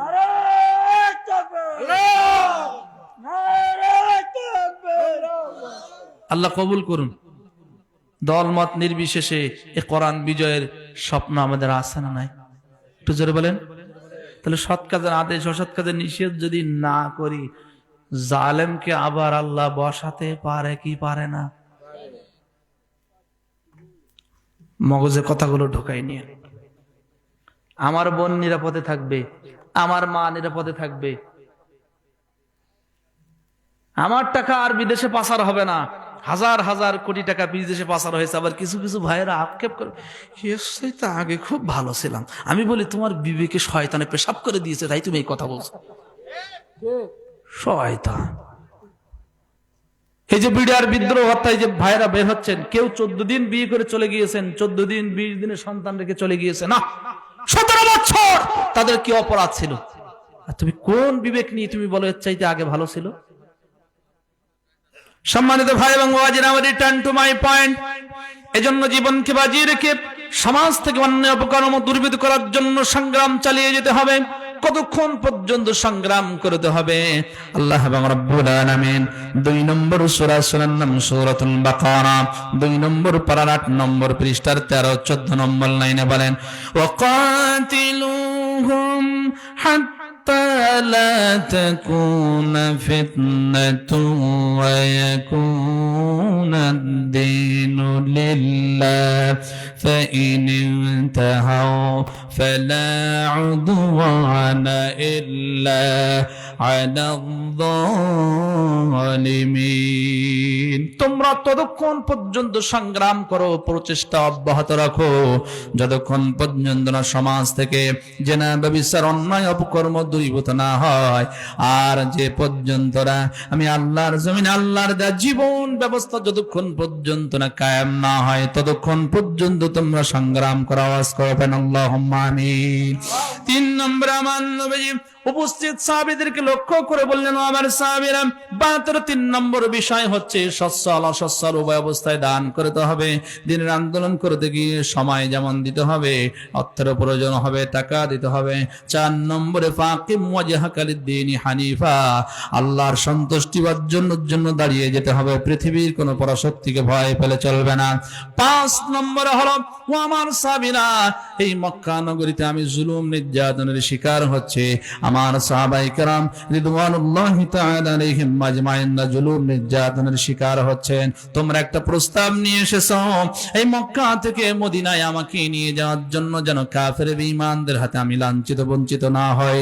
আমি মদিনা ছেড়ে, আমার জন্মভূমি ছেড়ে যখন মদিনায় চলে যাব, মক্কা ছেড়ে, আমার শত্রু যারা তারা কিন্তু বসে থাকবে না, আমাকে অপমান করার জন্য চেষ্টা করবে, অপদস্থ করার জন্য চেষ্টা করবে। বায়াতের 5 নম্বর বিষয় হচ্ছে, তোমরা তোমাদের নিজেদের জান, মাল, আল আওলাদদেরকে তোমাদের শত্রুদের হাত থেকে সংগ্রাম করো। নিজেদের জান বাঁচানোর জন্য, মাল বাঁচানোর জন্য যেই তরবারি দিয়ে সংগ্রাম করো, লড়াই করো। আমাকে যদি কেউ অপমান করার জন্য এগিয়ে আসে, আক্রমণ করার জন্য এগিয়ে আসে, আমি নবীকে বাঁচানোর জন্য ঠিক তেমন ভাবে সংগ্রাম করতে হবে, লড়াই করতে হবে। আব্দুল্লাহ ইবনে জাবির রাদিয়াল্লাহু তাআলা আনহু দাঁড়িয়ে গেলেন, ইয়া রাসূলুল্লাহি, ইয়া হাবিবাল্লাহ, আপনি টেনশন করবেন না, বিচলিত হবেন না, তরবারির ছায়ার নিচেই আমাদের জন্ম হয়েছে। আমরা আমাদের নিজেদের জান, মাল, আল আওলাদদেরকে আমাদের শত্রুদের হাত থেকে যেই তরবারি দিয়ে বাঁচানোর জন্য সংগ্রাম করে, লড়াই করে, আপনার জান মাল বাঁচানোর জন্য আমরা আমাদের নিজেদের জানকে বাজিয়ে রেখে সংগ্রাম করব।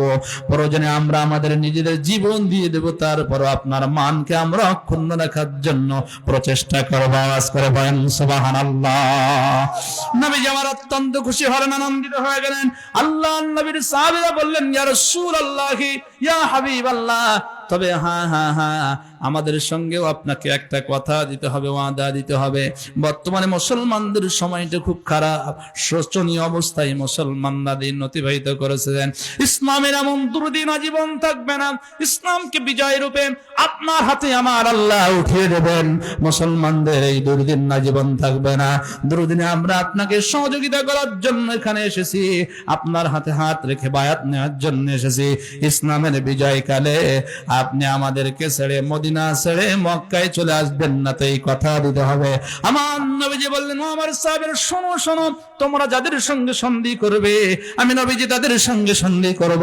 তোমরা যাদের সঙ্গে শত্রুতা করবে, আমি নবীজি তাদের সঙ্গে শত্রুতা করব। আমি ইসলামের বিজয়কালে মদিনা ছেড়ে, তোমাদেরকে ছেড়ে মক্কাতে চলে আসবো না। আর একটু জোরে বলেন আল্লাহু আকবার। আমার নবী সাহাবীদের উপরে খুশি, সাহাবীরাও নবীজির উপরে খুশি। আল্লাহু আকবার। এক এক করে যখন বায়াত নিল, এই বায়াত নেওয়ার কারণে কিন্তু বিপদ আসবে। সমাজ সংস্কার করার জন্য যুবকেরা যদি সামনের দিকে এগিয়ে যায়, বিপদ আসে না নাই? এখানে তাফসীর মাহফিলের আয়োজন না করে যদি গানের আয়োজন করতে যান, কোনো সমস্যা নাই। কিন্তু তাফসীর মাহফিলের আয়োজন, আমার নেতার নাম আগে নাই কেন? এরকম বিপদের সম্মুখীন আপনারা হননি? উত্তরবঙ্গে গেলে এই একটা লিফলেটের মধ্যে নেতার নাম দিতে দিতে দিতে দিতে মাইক্রোস্কোপ যন্ত্র লাগে বক্তার নাম খোঁজ দি।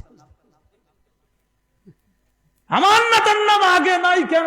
আমি মাহফিলে পারমিশন দেবো না। আসে না নাই? তাহলে ভালো কাজ করতে গেলে বিপদ আসে না নাই?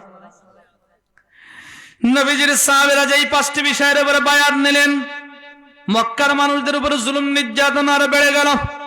বায়াত নেওয়ার ফলে ইবলিস এবার পাহাড়ের পাদদেশে উঠলেন। উঠার পরে বিকট একটা আওয়াজ দিয়ে বলল, ও মিনাবাসীরা, দেখো দেখো আব্দুল্লাহর বেটা মুহাম্মাদের কাণ্ড দেখো। তোমরা তো রাতের অন্ধকারে তোমরা ঘুমের মধ্যে বিভোর। এই মুহাম্মদ দেখো মদিনা থেকে যে আউস খাজরাজ গোত্রের মানুষেরা হজ করার জন্য এসেছে, তাদেরকে নিয়ে আজকে মিনার নিকটবর্তী একত্রিত হয়ে ষড়যন্ত্র পাকাচ্ছে তোমাদেরকে এই পৃথিবীর বুক থেকে নির্মূল করার জন্য, চিরবিদায় করে দেওয়ার জন্য। মানুষেরা ঘুমের মধ্যে বিভোর। কিছু কিছু মানুষের চোখে তন্দ্রা ছিল, নিদ্রা আসেনি।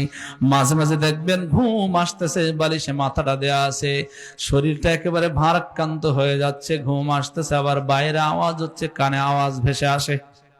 কথা বলেন না কেন? কিছু কিছু মানুষের কানে আওয়াজ ভেসে আসলো, শয়তানের সেই আওয়াজ, কিন্তু তারা রাতে রানামের বিছানাকে হারাম করে দিতে পারলেন না। সকলের অপেক্ষায় অপেক্ষমান রইলেন। একজন আরেকজন বলতে বলতে এই তথ্য এবার মক্কার পার্লামেন্টের প্রধান ছিল আবু জাহাল। আবু জাহালের কানে পৌঁছায় গেল, মুহাম্মদ নাকি রাতের অন্ধকারে হজ কাফেলার কিছু সংখ্যক মুসলমান নরদারিদেরকে নিয়ে বৈঠক করেছে আমাদের বিরুদ্ধে সংগ্রাম করার জন্য। চলে আসলো সেই তাবুতে, হজ কাফেলার তাবুতে। আসার পরে বলছেন, ও মদিনার সম্ভ্রান্ত পরিবারের সদস্যরা, শোনো শোনো, আমরা কিন্তু তোমাদের বিরুদ্ধে সংগ্রাম করার জন্য আসেনি। তোমাদের বিরুদ্ধে সংগ্রাম করাকে আমরা সেভাবে অপছন্দ করি।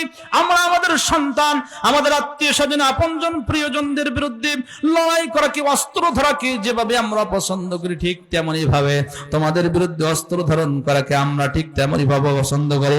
দুষ্ট লোকের মিষ্টি কথা তোমরা নাকি শুনলাম গতকাল রাতে অন্ধকারে আব্দুল্লাহর বেটা মুহাম্মদুর রাসূলুল্লাহর সঙ্গে গোপনে বৈঠক করেছো। তাবুর মধ্যে ছিল মুনাফিকদের সর্দার আব্দুল্লাহ ইবনে উবাই। তখনও সে কালিমা পড়ে ইসলাম ধর্ম কবুল করেনি, মুনাফিক হিসেবে চিহ্নিত হয়নি। ভর তাবু থেকে বাইরে আসলাম। আসার পর মক্কার কুরাইশ দলপতিদেরকে উদ্দেশ্য করে বললেন, এটা ডাহা মিথ্যা কথা, নিছক মিথ্যা কথা ব্যতীত আর কিছুই হতে পারে না। আমি আব্দুল্লাহ ইবনে উবাই স্বয়ং এই তাবুতে উপস্থিত থাকাকালে আমার এই হজ কাফেলার কোন সদস্যদের এমন দুঃসাহস নেই আমাদের উপস্থিতিতে মুহাম্মাদের সঙ্গে বৈঠক করবে। তোমরা কি নিজ চোখে দেখেছো? সবাই বললে, আমরা তো দেখি নাই, কানে শুনেছি। কানে শোনা সত্যও হতে পারে, মিথ্যাও হতে পারে। মিথ্যা মনে করে চলে গেল। অনেক লম্বা কথা, সময় কথা বেড়ে যাচ্ছে, ঘড়ির কাঁটা কিন্তু থেমে নেই। এবার আমার নবীজির সাহাবারা বায়াত নিয়ে চলে গেলেন। যাওয়ার পরে মক্কা থেকে হজ্জের কার্যাবলী শেষ করে মদিনায় চলে গেলেন। মক্কা এবার সম্প্রচারিত হয়ে গেল। গতকাল সকালবেলা যে বায়াতের কথা আমরা শুনেছিলাম, এই কথা আসলে মিথ্যা কথা না, সত্য কথা। মুসলমানদের উপর জুলুম নির্যাতন শুরু হয়ে গেল। আমার আল্লাহ নির্দেশ দিলেন, দোস্তরে 4 জন 5 জন করে করে গ্রুপিং করে করে তোমার সাহাবীদেরকে মক্কা থেকে মদিনায় হিজরত করার জন্য নির্দেশ দাও। নির্দেশ দেওয়া হলো। আস্তে আস্তে যখন চলে যেতে লাগলো, মক্কার মানুষদের ঘুম হারাম হয়ে গেল। আব্দুল্লাহর বেটা মুহাম্মদও চলে যাবে। মুসলমানেরা যেহেতু চলে যাচ্ছে, মুহাম্মদ এখানে থাকবে না। যেভাবেই হোক না কেন মুহাম্মদকে আটকাতেই হবে। মুহাম্মদ কোরআনের তাবলীগ করলো, কোরআন দিয়ে সমাজ বিনির্মাণ করার চেষ্টা করলো। এই দাওয়াতি কার্যক্রম বাধা দেওয়ার জন্য আমরা কত প্রচেষ্টা না করলাম। টাকার অফার দিলাম, ক্ষমতার অফার দিলাম, গাড়ির অফার দিলাম, বাড়ির অফার দিলাম, নারীর অফার দিলাম। মুহাম্মদ সব কিছু প্রত্যাখ্যান করেছে। প্রাথমিকভাবে আমরা কত ষড়যন্ত্র করলাম, কিন্তু আমরা ব্যর্থ হলাম। এবার একটু আন্তর্জাতিকভাবে আইন প্রণয়নের মাধ্যমে মুহাম্মদকে একটু টাইট দেওয়ার চেষ্টা করতে হবে। রাষ্ট্রীয়ভাবে আইনের মার কলে ফেরতে হবে। এটা 1450 বছর পূর্বের কথা না। বাংলাদেশেও দেখেন ওলামাই কেরামদেরকে প্রাথমিকভাবে বোঝানোর চেষ্টা করা হলো, একামতে দিনের কাজ করেন না, এই পথে ডেকেন না, এই করেন না, সেই করেন না। হুজুররা যখন শুনলো না, আন্তর্জাতিক ট্রাইব্যুনাল গঠন করতে জালেম আর দেরি করলো না।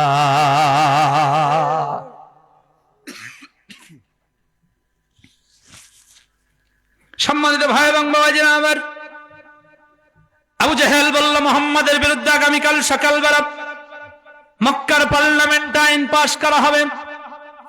বাংলাদেশ পরিচালনার জন্য যেই জায়গা থেকে আইন পাশ করা হয় সেই জায়গার নাম হলো সংসদ ভবন, আর মক্কার পার্লামেন্টের নাম ছিল দারুন নাদওয়া। পাহাড়ের একটা পাদদেশ ছিল, ওই দারুন নাদওয়ায় সকালবেলা সকলকে আসার জন্য মক্কার পার্লামেন্টের প্রধান ছিল আবু জাহেল নির্দেশ দিল, সকাল যখন হলো পার্লামেন্টের কার্যক্রম শুরু করবেন। হঠাৎ করে পার্লামেন্টের দরজায় বিরাট বড় একজন আল্লাহর ওলি চলে আসলো। মাথায় আছে পাগড়ি, পরনে আছে জুব্বা, মুখে আছে দাড়ি। আবু জাহেলের দৃষ্টিতে মুরব্বির দিকে চলে গেল, চোখগুলো মোটা মোটা করে তাকালো, মুখে দাড়ি, মাথায় টুপি, পরনে জুব্বা। এটা তো মুহাম্মাদের আলামত দেখা যায়, মুসলমানের আলামত দেখা যায়। মোটা মোটা চোখ করে তাকালো। আজকে যে আমরা এই মক্কার পার্লামেন্টে আব্দুল্লাহর বেটা মুহাম্মদুর রাসূলুল্লাহর বিরুদ্ধে যে আইন প্রণয়ন করব, পার্লামেন্টের সদস্যরা ব্যতীত কেউ তো জানে না। এ কি করে জানলো? চোখ যখন মোটা মোটা করলো, এবার প্রশ্ন করলো, মুরব্বী আপনি কি, আপনার বাড়ি কোথায়? হুজুর দেখলেও কিছু কিছু নেতারা কিন্তু হুজুরদের দিকে চোখ গরম করে, বিশেষ করে মসজিদের কমিটি যদি সুদ করে থাকে, যদি জুয়া করে থাকে, জেনা করে থাকে, হুজুরদের দেখলেই যেন ওর চোখ কলিজায় যেন আগুন ধরে যায়। চোখ দিয়ে এমন ভাবে তাকায়, মনে হয় যেন চোখ দিয়ে খেয়ে ফেলবে। কথা বলেন এখন আপনার এই এলাকায় নেই? এখন আমরা মঞ্চে দেখতে, হুজুর এই কথা বলবো না, সেই কথা বলবো না। আমাদের সাতক্ষীরা জেলা আজিজুল ইসলাম জিয়াদি ভাই সম্ভবত বগুড়া অথবা সিরাজগঞ্জে একটা মাহফিলে বসছে, বসার পরে যে কোনো একটা দলের নেতা এসে বলছে, মাদ্রাসায় যারা পড়ে এরা বেশি শিক্ষিত হয় না, এরা অভদ্র হয়, এরা ভদ্র হয় না, কোন জায়গায় কি বলতে হয় কিছু জানে না। আর উনি তো কি রাগী মানুষ জানেন, আস্তে আস্তে ওয়াজ করা বাদ দে স্টেজ থেকে চলে যাচ্ছে। উনি আর রাগ সহ্য করতে পারছেন। এরকম নেতা আমাদের দেশে আছে না নাই? জোরে বলেন আছে না নাই? এরা ভোটের আগে মাথায় টুপি দেয়, ভোটের আগে কত রকম মওয়াদা শোনায়, 5 ওয়াক্তের জায়গায় মাঝে মাঝে 7, 8 নামাজ পড়ে, সালাম দিতে দিতে হিন্দুদের পর্যন্ত সালাম দিয়ে দেয়।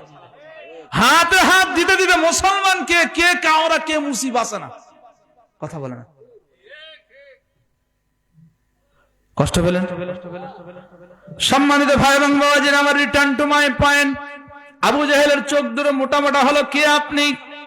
এবার মুরব্বী শ্রেণীর ওই মানুষ, ও কিন্তু সাধারণ মানুষ না, ও হলো ইবলিস শয়তান। ইবলিস শয়তান আল্লাহর বিরাট বড় ওলি ছিল নাকি? ইবলিস শয়তান এবার বলছেন, আমাকে কিভাবে চেনবে তোমরা? আমার বাড়ি তো এখানে না, আমি সুদূর নজর থেকে এসেছি। কি জন্য এসেছেন? আমি গোপন সূত্রে জানতে পারলাম মুসলমানদের নেতা আব্দুল্লাহ বেটা মুহাম্মাদের বিরুদ্ধে নাকি এখানে রাষ্ট্রীয়ভাবে আইন পাশ করা হবে। একটু কিছু সৎ উপদেশ দেওয়ার জন্য এখানে এসেছি। আবু জাহেলের চোখ দুটো তখন ছোট ছোট হয়ে গিয়েছে, আর বলতেছে, ও আচ্ছা, আপনি আমাদের দলের লোক, তা আগে বলবেন না? এটা লেবাসধারী শয়তান ওই সময় কিন্তু শেষ হয়নি, বাংলাদেশেও লেবাসধারী শয়তান আছে না নাই? হক কথা তো বলে নাই, বরং হক কথা যারা বলেছিল এদের বিরুদ্ধে ফতোয়া জারি করেছিল। জালেমের 5টা দালাল বাংলাদেশে আছে না নাই? ওরে বাবারে, আপনি কি জান্নাতি মানুষ! আপনার মতো ভালো মানুষ হয় না। ওদিকে আমি যাচ্ছি না। সম্মানিত ভাই এবং বাবাজিরা আমার, মুরব্বী এবার আসন গ্রহণ করলো, পার্লামেন্টের কার্যক্রম শুরু হলো। একটা কথা আমি বানিয়ে বানিয়ে বলছি না, আল্লাহর কোরআন, সূরার নাম সূরা আনফাল, 9 নম্বর পারার 1, 9, 19 নম্বর পৃষ্ঠার 3-0 সূরা আনফালের 30 নম্বর আয়াত। আল্লাহ রাব্বুল আলামিন বলেন, ওয়া ইদ ইয়ামকুরু বিকাল্লাযীনা কাফারু লিয়ুসাবিতুকা আও ইয়াকতুলুকা আও ইউখরিজুকা ওয়া ইয়ামকুরুনা ওয়া ইয়ামকুরুল্লাহ ওয়াল্লাহু খায়রুল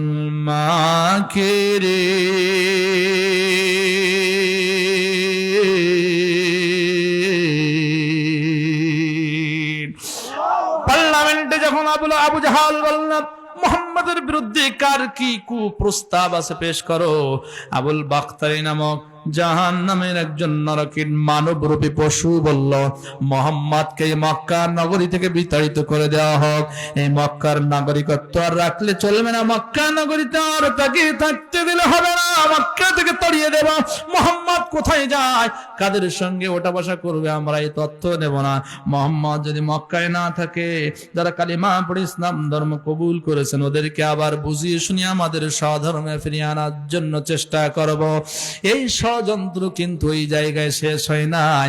বাংলাদেশেও আমরা দেখেছি কিছু কিছু ওলামায়ে কেরামদেরকে বাংলাদেশ থেকে বিতাড়িত করার ষড়যন্ত্র হয়েছিল, শুধু হয় নাই, যুবকদের আইডল ডক্টর মিজানুর রহমান নাজারীকে 5টি বছর বাংলাদেশে ঢুকতে দেওয়া হয় না। দেখুন তো কারা আলেমদের বিরুদ্ধে, নবীদের বিরুদ্ধে ষড়যন্ত্র করলো। ওরা কি ইসলাম প্রিয় ছিল না ইসলাম বিদ্বেষী ছিল? কথা বলেন না কেন? আসলে রাত 12 বেজে গেলে আর ভাল লাগে না কিছু, এসার পরে বক্তা একটু বেশি হয়ে গেছে, তার কারণে সমস্যা। আর একটু চলবে না? হ্যাঁ হ্যাঁ হ্যাঁ। সম্মানিত ভাই এবং মুআজ্জির আমার, না কিছু লাগবে। আবুল বাখতারি যখন এই প্রস্তাব পেশ করলো, মানবরূপী ইবলিস বলল, আবুল বাখতারি মনে কষ্ট নিও না, দুঃখ নিও না, তোমার এই প্রস্তাবের পক্ষে আমি সমর্থন দিতে পারলাম না, তোমার প্রতি শ্রদ্ধা রাখলাম, সম্মান রাখলাম। আবুল বাখতারি বলল, কেন মুরব্বী আমার প্রস্তাবের পক্ষে কেন সমর্থন দিতে পারলেন না? ইবলিস শয়তান মনে হয় কয়েক জায়গায় সত্য কথা বলেছিল, তার মধ্যে অন্যতম এই জায়গায় মনে হয় সত্য বলেছিল। বলছে, মুহাম্মদকে দেখো না, মুহাম্মদ যেখানেই যায় কত সুন্দর করে কথা বলে। এই মক্কা নগরীতে যখন সে নবুয়ত দাবি করেছিল, নিজেকে নবী হিসেবে স্বীকৃতি দিয়েছিল, তার ধর্মে কিন্তু একজন অনুসারী ছিল না। তোমাদের দল থেকে, তোমাদের মত থেকে, তোমাদের ধর্ম থেকে আস্তে আস্তে তার ব্যবহারে, তার আচারে, তার আদর্শ দেখে মানুষেরা কালিমা পড়ে মুসলমান হয়েছিল। মুহাম্মদ এমন একটি কষ্টি পাথর, এমন একটি খাঁটি সোনা, মুহাম্মদ যে জায়গায় যাবে মানুষদেরকে উত্তম ব্যবহারের মাধ্যমে, উত্তম আদর্শের মাধ্যমে কালিমা পড়ে মানুষদেরকে মুসলমান বানাবে। মুসলমান বানাতে বানাতে যখন তার দল যখন ভারী হয়ে যাবে, পরিপূর্ণ একটা পাওয়ারফুল দল যখন হয়ে যাবে, একত্রিত হয়ে মক্কায় আসবে, তোমাদের উপর আক্রমণ করবে, তোমাদেরকে ধ্বংস করে দেবে। সবাই বলল, তাই তো, অতএব প্রস্তাব মানা যায় না। আবু জাহেল বলল, আর কার কি প্রস্তাব আছে? আবুল আসওয়াদ নামক মানবরূপী পশু এবার বলল, মুহাম্মাদের 2 হাতে রশি পরানো হোক, মুহাম্মাদের মাজায় ডান্ডা বেড়ি পরানো হোক, মুহাম্মাদের 2 পা শিকল অথবা রশি দিয়ে বাঁধা হোক, একটা ঘরের মধ্যে বন্দী করে রাখা হোক। ওই ঘরের মধ্যে আমরা মুহাম্মদকে কোনো খানা খেতে দেব না, মুহাম্মদ ওই ঘরের মধ্যে বন্দী অবস্থায় থাকবে। আজকের 16 বছর আমরা দেখেছি নর্তকী পরিমণি জেলের মধ্যে গেল, এত বড় জুয়ার আসরে ছিল, তার হাতে হ্যান্ডকাপ দেওয়া হয় নাই, কিন্তু আলেমদের হাতে হ্যান্ডকাপ শুধু না, মাজায় বেড়ি পরিয়ে টানতে টানতে মামুনুল হক সহ অসংখ্য আলেমদেরকে বেইজ্জত করতে করতে কোর্টের মধ্যে হাজিরা দিয়েছিল। কথা বলেন ঠিক কিনা? 1450 বছর পূর্বে কাফের বেঈমানরা ষড়যন্ত্র করেছিল, মুহাম্মদকে বন্দী করে রাখা হবে, মুহাম্মদকে খেতে দেওয়া হবে না, আত্মীয় স্বজনদের সঙ্গে দেখা করতে দেওয়া হবে না। আমরাও দেখলাম 16 বছর পরে, 1450 বছর পরে এসে আয়না ঘর নামক এমন একটি ঘর রয়েছে, সেখানে একবার গিয়েছিল যারা আত্মীয় স্বজনদের সঙ্গে দেখা করতে পারেনি তারা। কোথায় গিয়ে মিলতেছে আপনি কি একবার চিন্তা করে দেখেছেন? ওরে ইসলাম প্রিয় দল গো। আবুল আসওয়াদ যখন বলল মুহাম্মদকে বন্দী করে রাখতে হবে, খোদার যন্ত্রণা সহ্য না করতে পারে আস্তে আস্তে এসে চিরবিদায় হয়ে যাবে, নিঃশেষ হয়ে যাবে। মানব রূপী ইবলিস বলছেন, আবুল নাসর রে, না না না, তোমার এই প্রস্তাবটিও মানা যায় না, তোমার এই প্রস্তাবটিও মানা যায় না। কেন মানা যায় না? শোনো শোনো, তোমরা কি দেখো নাই কয়েকদিন আগে মদিনার মুসলমান নরনারীরা মুহাম্মাদের হাতে হাত রেখে বায়াত নিয়েছেন। তোমরা যদি আব্দুল্লাহর বেটা মুহাম্মদকে যদি ঘরের মধ্যে বন্দী করো, আর মদিনার আউস খাজরাজ গোত্রের মুসলমান নরনারীদের কানে যদি এই তথ্য পৌঁছায় যায়, ওরা নিজেদের জীবনকে নবীজির জন্য কোরবান করে দিতে পারে। ওদের অস্ত্র রয়েছে, বিদেশে বড় বড় রাষ্ট্রের সঙ্গে ওদের সুসম্পর্ক রয়েছে। তোমরা ব্যবসা করার জন্য মদিনা ছাড়া অন্য কোনো পথ দিয়ে যেতে পারো না, তোমাদের ব্যবসা সব কিছু বন্ধ হয়ে যাবে। অতএব মুহাম্মদকে যদি বন্দী করে রাখো, একত্রিত হয়ে, ওদের একটা ভালো গুণ রয়েছে, কেউ যদি মাজলুম হয় তাদের পক্ষে দলমত নির্বিশেষে সবাই কিন্তু ঝাঁপিয়ে পড়ে। মুহাম্মদ বিপদে পড়লে তোমাদের উপর আক্রমণ করে তারা কিন্তু ছাড়িয়ে নিয়ে যাবে। এটাও মানা যায় না। আর কার কি প্রস্তাব আছে পেশ করো। এবার বড় শয়তান মুস্কি মুস্কি হাসতেছে আর বলছে, আমি একটা প্রস্তাব পেশ করতে চাই, তোমাদের যদি অনুমতি পাই। আবু লাহাব বলল, শোনো শোনো। আবু জাহাল বলল, এই মক্কা নগরীতে 11টা গোত্র রয়েছে, 11টা গোত্র থেকে 11 জন যুবকদেরকে বাছাই করো, যারা নওজোয়ান, শক্তিশালী, দেখতে শুনতে সব দিক থেকে পারদর্শী, তরবারি চালাতে পারে, সংগ্রাম করতে পারে, দুঃসাহসের অধিকারী। এই 11 জন যুবকদেরকে বাছাই করে একত্রিত করো। কেন 11 জন যুবকদেরকে নেবে? এদের হাতে খাপ খোলা তরবারি দেব। রাত যখন ঘনিয়ে আসবে, মক্কার সকল মানুষেরা যখন ঘুমের মধ্যে বিভোর হয়ে যাবে, আমি আবু জাহাল আমার নেতৃত্বে মুহাম্মাদের ঘর আমরা ঘেরাও করব, মুহাম্মাদকে তরবারির আঘাতে দ্বিখণ্ডিত করে দেব। মুহাম্মাদকে হত্যা করা ছাড়া ইসলামের অগ্রযাত্রা রোধ করা সম্ভব হবে না। তাওয়াজ করে বলা যায় না নাউজুবিল্লাহ। এবার বড় শয়তান মুরব্বি বলছে, মুহাম্মাদকে হত্যা করা ছাড়া ইসলামের অগ্রযাত্রা রোধ করা সম্ভব? কথা বলে বড় হুজুরকে যদি খাঁচার মধ্যে বন্দী করতে পারি, তাফসীর মাহফিল হবে না। ওই ষড়যন্ত্র করে লাভ নাই। আল্লাহর সাহায্য যখন আসে, পালানোর পথ খুঁজে পাওয়া যায় না। Police, RAB, BDR, land force, air force সব এলাকায় এলাকায় গুন্ডা বাহিনী সব বাঁচতে কি পেরেছে? নমরুদ কি বাঁচতে পেরেছিল? ফেরাউন, হামান? আল্লাহ সাহায্য আসলে পালানোর জায়গা খুঁজে পাওয়া যায়। সম্মানিত ভাই এবং বাবাজিরা, আমি রিটার্ন টু মাই পয়েন্ট। মক্কার পার্লামেন্ট আইন পাশ হয়ে গেল, সিদ্ধান্ত গৃহীত হলো। আমার আল্লাহ নবুয়তের ৪র্থ বছরে নবীজির সঙ্গে ওয়াদা দিয়েছিলেন, দোস্ত রে,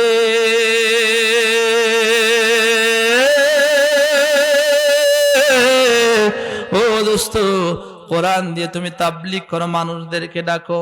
তোমার বিরুদ্ধে এই পৃথিবীর মানুষেরা ষড়যন্ত্র করবে, অপমান করার জন্য, অপদস্থ করার জন্য, বিপদের সম্মুখীন ফেলানোর জন্য। আমি আল্লাহ তোমার সঙ্গে ওয়াদা দিলাম, তামাম পৃথিবীর তামাম মানুষের ষড়যন্ত্রের হাত থেকে হেফাজত করব। আমার আল্লাহ ওয়াদা বলেন নাই, জিবরিল আমিনকে ডাক দিয়ে বলেন, জিবরাইল যাও যাও, চলে যাও, আমার দোস্তের কাছে চলে যাও। আমার দোস্তকে হত্যা করার জন্য মক্কার মানুষেরা নীল নকশা বুনেছেন। আজ রাতের অন্ধকারে তাকে কতল করার জন্য ষড়যন্ত্র করেছেন, মনস্থ করেছেন। আমি আল্লাহ নির্দেশ দিচ্ছি, আজ রাতে যেন আমার দোস্ত আর এই মক্কার নগরীতে অবস্থান না করে। রাতের অন্ধকারে আমার আল্লাহ আমি ঘোষণা দিচ্ছি, নির্দেশ দিচ্ছি, আমার দোস্ত যেন মক্কা ছেড়ে মদিনায় হিজরত করে, আওয়াজ করে বলেন সুবহানাল্লাহ। হযরত আয়েশা সিদ্দিকা রাদিয়াল্লাহু তাআলা আনহা বলেন, ঠিক দুপুর বেলা আমার নবীজি আব্বাজানের বাড়িতে আসলেন। নবীজি জিবরিল আমিনের পক্ষ থেকে তথ্য পাওয়ার সাথে সাথে মাথায় একটা গামছা মোবারক মুড়িয়ে দিয়ে মুখমণ্ডলটা ঢেকে এবার নবীজি আবু বকর সিদ্দিক রাদিয়াল্লাহু তাআলা আনহুর বাড়ির দিকে অগ্রসর হলেন। নবীজির তো চোখ বেয়ে অশ্রু নির্গত হচ্ছিল, আহারে মনকে বুঝাতে পারছিলেন না আমি কাদেরকে এত সতর্ক করলাম, যাদের আমি কল্যাণ চাইলাম, যাদের ভালো চাইলাম, জাহান্নামী মানুষদেরকে জান্নাতি বানাতে চাইলাম, আমার সেই আত্মীয় স্বজন আপনজনেরা প্রিয়জনেরা আমাকে হত্যা করার জন্য নীল নকশা বুনেছেন। আবু বকর সিদ্দিক রাদিয়াল্লাহু তাআলা আনহুর বাড়ির দরজায় এসে বললেন, আসসালামু আলাইকুম ইয়া আহলাল বাইত। আবু বকর সিদ্দিকের বাড়িতে আসো নাকি? ওয়া আলাইকুম আসসালাম, লাব্বাইক ওয়া সাদাইক ইয়া রাসূলুল্লাহ ইয়া হাবিবাল্লাহ। নবীজির সামনে এসে হাজির, ইয়া রাসূলুল্লাহ, এই ঠিক দুপুর বেলা কেন আপনি আমার বাড়িতে আসলেন? ইতিপূর্বে তো কখনো আসেন নাই, কি হয়েছে বলেন বলেন।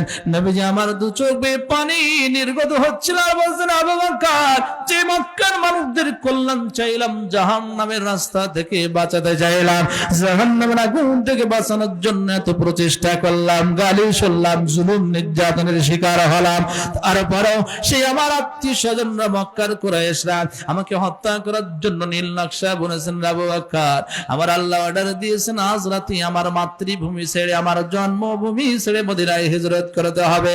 আমার নবীজি আবু বকর সিদ্দিককে বলছেন, আবু বকর চলো, ঘরের ভিতরে কে আছে? আয়েশা ছাড়া আর কেউ নাই। এবার নবীজিও কান্দে, আবু বকর সিদ্দিক কান্দে, আবু বকর সিদ্দিক কান্দে, নবীজিও কান্দে। আবু বকর সিদ্দিক কেন কান্দে? আমার নবীজির কাছে প্রশ্ন করলেন, নবীজি এই মক্কা নগরীতে আপনার সুখ দুঃখের সাথী ছিলাম আমি আবু বকর, আজকে আপনার আল্লাহ এই মক্কা নগরী থেকে মক্কা নগরী থেকে হিজরত করার জন্য নির্দেশ দিয়েছেন। রাতের অন্ধকারে আপনি হিজরত করবেন। ইয়া রাসূলুল্লাহ ইয়া হাবিবাল্লাহ, মক্কি জীবনের আপনার সুখ দুঃখের সাথী ছিলাম আমি আবু বকর। আমি আবু বকরকে তকদিরটা খুলবে না, আজ রাতে আপনি যে সফর করবেন, এই সফরের সঙ্গী সাথী কি আমি আবু বকর সিদ্দিক হতে পারি না? আমার নবীজি বললেন, আবু বকর, আজ রাতে যে আমি মক্কা নগরী ছেড়ে মদিনায় হিজরত করব, আমার হিজরতের একমাত্র মানুষদের মধ্য থেকে সফর সঙ্গী হবে তুমি আবু বকর। যারা আল্লাহু আকবার হয় না। নবীজি চলে আসলেন, আবু বকর তুমি তোমার আসবাবপত্র গুছিয়ে রেডি হয়ে থাকবে, ডাক দিলেই তুমি বের হবে। আমার নবীজি শেরখদা আলী কাররামাহুল্লাহ ওয়াজহা রাদিয়াল্লাহু তাআলা কে ঘরের মধ্যে ঢুকলেন। আমার নবীজি বলে, আলী এটা অমুক ব্যক্তিকে দেবে। ভালো করে বুঝেন, নবীজিকে মক্কার মানুষেরা কত ভালোবাসতেন। কাফেরেরা সোনা দানা গহনা টাকা পয়সা আমানত রাখছিলেন, যে মুহাম্মাদের চাইতে এত আমানতদারি ব্যক্তি মক্কা নগরীতে কেউ। নবীজি বললেন, আলী এটা অমুককে দেবে, এটা অমুককে দেবে, এটা অমুককে দেবে। এবার আবু জেহেলের নেতৃত্বে নওজওয়ান যুবকেরা আমার নবীজির ঘর ঘেরাও করলো রাতের অন্ধকারে। শয়তান যারা হয়, রাত না আসলে এদের শয়তানি শক্তি বাড়ে না। কথা বলেন না কেন? বিগত দিনে আমরা দেখেছি, দিনের বেলা বলবে আসসালামু আলাইকুম, হুজুর ভালো আছেন তো? ভাই ভালো আছেন তো? রাত 12টার পরে এসে বলবে, আব্দুল কুদ্দুস ভাই, আব্দুর রহমান ভাই বাড়িতে আছেন নাকি? একটু বাইরে হন তো, বড় বিপদে পড়ে এসেছে। যেই দরজা খুলবে, চলেন থানায়। কথা বলে না, কথা বলে না। আপনারা তো দেখেন না আমার সাতক্ষীরা জেলে কি হয়েছে। 5 তারিখের আগেও সন্ত্রাসী কায়দায় চতুর্দিক দিয়ে একেবারে ঘেরাও করে, টাকা দাও না হলে চলো। আমি তো কোনো অন্যায় করি, অন্যায় করুনি, তাই কি হয়েছে? কোনো ওয়ারেন্ট লাগবে না, কি মামলা নেবা ধারে ক্লিক করো। কথা বলেন। আবু জাহেলের নেতৃত্বে নওজোয়ান যুবকেরা চলে আসলাম, খাপ খোলা তরবারি নিয়ে দাঁড়িয়ে আছেন। আর রাহিকুল মাখতুম খুলে দেখেন, আল্লামা শফিউর রহমান মুবারকপুরী কত সুন্দর করে তথ্যগুলো গোটা পৃথিবীর মানব জাতিদের কাছে ক্লিয়ার করে দিয়েছেন। আবু জাহেল তার এত কনফিডেন্স ছিল, আত্মবিশ্বাস ছিল, মনে মনে ভেবেছিল আজকে যে আমরা জনশক্তি নিয়ে মোহাম্মদের ঘর ঘেরাও করেছি, মোহাম্মদকে আমাদের কাছ থেকে কেউ বাঁচাতে পারবে না। টিটকারি মারতেছিল আর বলতেছিল, আমার নবী স্পষ্ট শুনতে পাচ্ছিলেন, মোহাম্মদের খোদার কত পাওয়ার আছে, দেখবো আজকে আমাদের হাত থেকে কি করে বাঁচায়। আওয়াজ করে বলা যায় না নাউজুবিল্লাহ। আল্লাহ যারে বাঁচায় তারে কি কেউ মারতে পারে? আর আল্লাহ যারে মারতে চাই তারে কেউ বাঁচাতে পারে না। নবীজি আমার হুজরা মুবারকে জানালা মুবারক খুলে লক্ষ্য করলেন, খাপ খোলা তরবারি, আসমানের দিকে তাকিয়ে বললেন, মালিক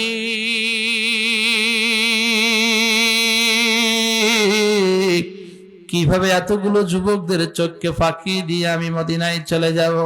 আমার আল্লাহ বললেন, দোস্ত টেনশন করো না, বিচলিত হয় না, একটু কোরআনে কারিম তেলাওয়াত করো। নবীজি আমার কোরআনে কারিমের যে সূরাকে দিল বলা হয়, সূরার নাম সূরা ইয়াসিন। কোরআনে কারিমের সূরা ইয়াসিন তেলাওয়াত করতে লাগলেন। ইয়াসিন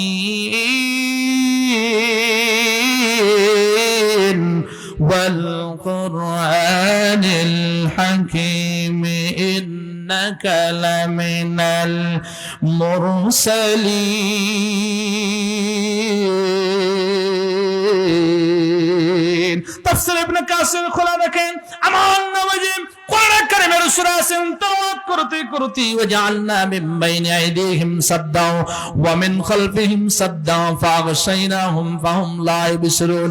এই আয়াতে কালিমা পর্যন্ত যখন পড়লেন, আল্লাহ বললেন, দোস্ত টেনশন করো না, তোমার ঘর থেকে এক মুষ্টি বালু তোমার কাছে নাও। মুসলমানেরা, মুসলমানদের অস্ত্র লাগে না, মুসলমানদের কামান লাগে না, মুসলমানদের বুলেট লাগে না। বদরের ময়দানে মুসলমানদের অস্ত্র ছিল না, মুসলমানদের জনশক্তি ছিল না। বদরের ময়দানে আল্লাহ বিজয় দিয়েছিলেন। উহুদের ময়দানে মুসলমানদের সংখ্যা ছিল 1000, মুসলমানদের অস্ত্র কম ছিল, মুসলমানদের ঘোড়া কম ছিল, মুসলমানদের জনশক্তি কম ছিল। তাবুকের যুদ্ধে মুসলমানদের জনশক্তি কম ছিল। রোম সম্রাটের বিরুদ্ধে যুদ্ধ হয়েছিল, মুসলমানদের জনশক্তি কম ছিল, অস্ত্র কম ছিল। কিন্তু আমার আল্লাহ বিজয় দিয়েছিলেন, মুসলমানদের অস্ত্র লাগে না। আল্লাহর সাহায্য আসলে মুসলমানদের বিজয় হয়ে যায়। আল্লাহ বললেন, দোস্ত তুমি একটু বালু হাতে নাও না। আল্লাহ, বালি নিয়ে কি হবে? দোস্ত তুমি বালু হাতে নাও না। নিলাম। কোরআনে কারিম তেলাওয়াত করতে করতে একটু ওদের দিকে নিক্ষেপ করো না। আল্লাহ, নিক্ষেপ করলে কি হবে? আল্লাহ বলছেন, দোস্ত নিক্ষেপ করো না, নিক্ষেপ করার দায়িত্ব তোমার। বালুর কোনা প্রতি কোনা কাফের বেঈমানদের চোখের মধ্যে পৌঁছায় দেওয়ার দায়িত্ব আমি আল্লাহ। জোরে আল্লাহু আকবার হয় না? নারে তাকবীর। নবীজি বালু নিক্ষেপ করলেন। মোটরসাইকেল চালায়, সাইকেল চালায়, অনেক সময় দেখবেন একটা বালুর কোনা যদি এই চশমা থাকলে অনেক সময় কিন্তু এই চোখের ভিতরে চলে আসে, চোখে আর কিছু দেখা যায় না, চুলকানি শুরু হয়ে যায়, চোখের মধ্যে পানি চলে আসে। কথা বলেন ঠিক কিনা? আল্লাহ নবী যখন বালু নিক্ষেপ করলেন, বালু নির্দেশ মানে কার? কথা বলেন। বালু নির্দেশ মানে আল্লাহর, আগুন নির্দেশ মানে আল্লাহর, পানি নির্দেশ মানে আল্লাহর, সব কিছু নির্দেশ মানে কার? শক্তি দিয়ে বিজয়ী হওয়া যায়। আমেরিকার দিকে দেখান, বর্তমানে দেখেন ক্যালিফোর্নিয়া সবচেয়ে দামি শহর। এই ক্যালিফোর্নিয়ায় এমন একটি দাবানল শুরু হয়ে গিয়েছে। পৃথিবীর সবচেয়ে উন্নতশীল রাষ্ট্র হলো আমেরিকা। তথ্য প্রযুক্তি সবকিছু ব্যবহার করেও আগুন নেভাতে পারছে না, কারণ আমেরিকা গোটা পৃথিবীর 200 কোটি মুসলমানদের কলিজায় আগুন জ্বালিয়েছে। গাজার নিরীহ শিশুদেরকে হত্যা করেছে ইসরায়েলি বাহিনীদের টাকা দিয়ে, অস্ত্র দিয়ে যে সহযোগিতা করেছিল। মুসলমানদের সেই কলিজার আগুন এখন আমেরিকায় গিয়ে পতিত হয়েছে। আমেরিকা আস্তে আস্তে আমার আল্লাহ আজ হোক কাল হোক ধ্বংস করবেই করবে ইনশাআল্লাহ। কাফের বেঈমানেরা যখন চোখে এরকম করে ডলে, আমার আল্লাহ বলে, দোস্ত সুযোগ তো চলে যায়, দৌড় দাও না, একটু চলে যাও না। আল্লাহু আকবার জোরে হয় না? আল্লাহ নবী সুযোগের সদ্ব্যবহার করলেন, চলে গেলেন সাইয়েদনা আবু বকর সিদ্দিক রাদিয়াল্লাহু তাআলা আনহুকে নিয়ে। এবার মক্কার একজন সাধারণ মানুষ ঘটনাক্রমে ওই জায়গায় চলে আসলো। আসার পরে বড় বড় নেতাদের দেখে অবাক হলো, কারণ এই বিষয়ে কিন্তু তারা কেউ অবগত নয়। নেতাজি, কি ব্যাপার? আব্দুল্লাহর বেটা মোহাম্মদের ঘরের এখানে কি করেন? আবার হাতে খাপ খোলা তরবারি কি? মোহাম্মদকে আমরা হত্যা করব। সাধারণ মানুষ বলছে, নেতাজি মাথা ঠিক আছে তো নাকি? মাল খেয়ে আজকে রাত্রে মাতলামি করেছেন না তো? বলছে, তুই কি বলছিস? রাগে কিন্তু মস্তক একেবারে চট চট চট চট করতেছে, উল্টা পাল্টা বক্তব্য দিলে কিন্তু তরবারি দিয়ে কল্লা দ্বিখণ্ডিত করে দেব। নেতাজি কল্লা দ্বিখণ্ডিত করবেন পরে মোহাম্মদ আছে কোথায় দেখেন, আগে মোহাম্মদকে তো মারার জন্য এখানে এসেছেন, একটু দেখেন তো মোহাম্মদ কোথায়। আমি তো দেখলাম মোহাম্মদ আবু বকর সিদ্দিক কিনে অমুক দিকে চলে গিয়েছেন। এবার আবু জাহেলের মাথা আরো গরম হয়ে গিয়েছে, দরজা খুলে দেখে আমার নবীজির বিছানা মোবারকের মধ্যে আমার নবীজি নাই। নবীজির বিছানা মোবারকের মধ্যে নবীর জামাতা, নবীর আপন চাচাতো ভাই শের খোদা হযরত আলী কাররামাহুল্লাহ শুয়ে আছে। আর আল্লাহু আকবার, আমার আল্লাহ ডাক দিয়ে বলেন, ওয়াইযা ইয়ামকুরু বিকাল্লাযীনা কাফারু লিয়ুসবিতুকা আও ইয়াকতুলুকা আও ইখরিজুকা ওয়া ইয়ামকুরুনা ওয়া ইয়ামকুরুল্লাহ ওয়াল্লাহু খায়রুল মাকিরিন।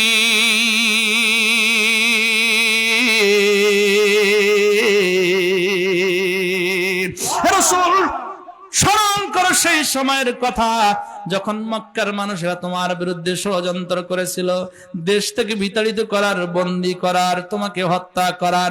আমি আল্লাহ করলাম পরিকল্পনা। অনেক ওলামায়ে কেরাম বলেন আল্লাহ করেন ষড়যন্ত্র, না না, ষড়যন্ত্র শব্দটা খারাপ অর্থে ব্যবহার হয়।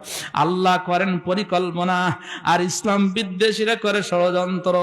আল্লাহ বলছেন আমি আল্লাহ পরিকল্পনার মাধ্যমে তাদের ষড়যন্ত্রের জালকে ছিন্ন বিচ্ছিন্ন করে তোমাকে বাঁচিয়েছিলাম। অতএব আমার কলিজার টুকরা যুবক ভাই, আজকে এত সুন্দর একটি সংগঠন আপনারা তৈরি করেছেন, নবীজি এবং সাহাবীদের মতো যদি সমাজ সংস্কার করার জন্য, যদি জেনা ব্যভিচার মদপান থেকে এই সমাজ থেকে বিতাড়িত করার জন্য যদি প্রতিজ্ঞাবদ্ধ হন, আদাবদ্ধ হন, এই সমাজে যারা কোরআন বিদ্বেষী রয়েছে, ইসলাম বিদ্বেষী রয়েছে, যারা ধর্ম নিয়ে রাজনীতি করে, ভোটের আগে যারা মাথায় টুপি দেয় আর সারা জীবন যারা ধর্মের বিরুদ্ধে বক্তব্য দেয়, যারা জনগণের টাকাগুলো নিজের বাপের টাকা মনে করে পকেটের মধ্যে ঢুকানোর জন্য ধান্দা নিয়ে সামনের দিকে অগ্রসর হয়, এদের পক্ষ থেকে বাধা আসবে, কিন্তু ভেঙে পড়লে চলবে না। কথা বলেন ঠিক কিনা? বিপ্লব মানে জীবন দেয়া বসে থাকা নয়, সে কোনদিন আসবে না রে কর যদি ভয়। বিপ্লব মানে জীবন দেয়া বসে থাকা নয়, সে কোনদিন আসবে না রে কর যদি ভয়। আসবে বিজয় রক্ত আজ জীবনের বিনিময়, আসবে বিজয় রক্ত আজ জীবনের বিনিময়। বিপ্লব মানে জীবন দেয়া বসে থাকা নয়, সে কোনদিন আসবে না রে কর যদি ভয়। এই ময়দানেতে যেতে তোমাকে হবে, প্রয়োজনে সব রক্তটুকু জমিনে ঢেলে দেবে। লড়াইয়ের এই ময়দানেতে যেতে তোমাকে হবে, প্রয়োজনে সব রক্তটুকু জমিনে ঢেলে দেবে। তবুও তোমায় লড়তেই হবে, মানবে না পরাজয়।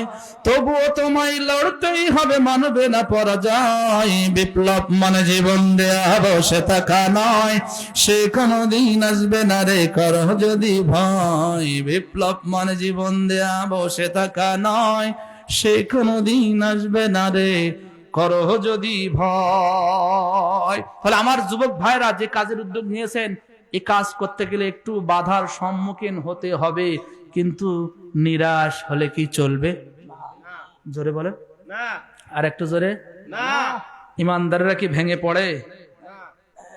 হ্যাঁ, 12:30 তো শেষ করে দিচ্ছি ইনশাল্লাহ। যুবকদেরকে এগিয়ে আসতে হবে। আর যৌবন বয়সের ইবাদত বন্দেগী আল্লাহর কাছে সর্বাধিক প্রিয়, ঠিক কিনা?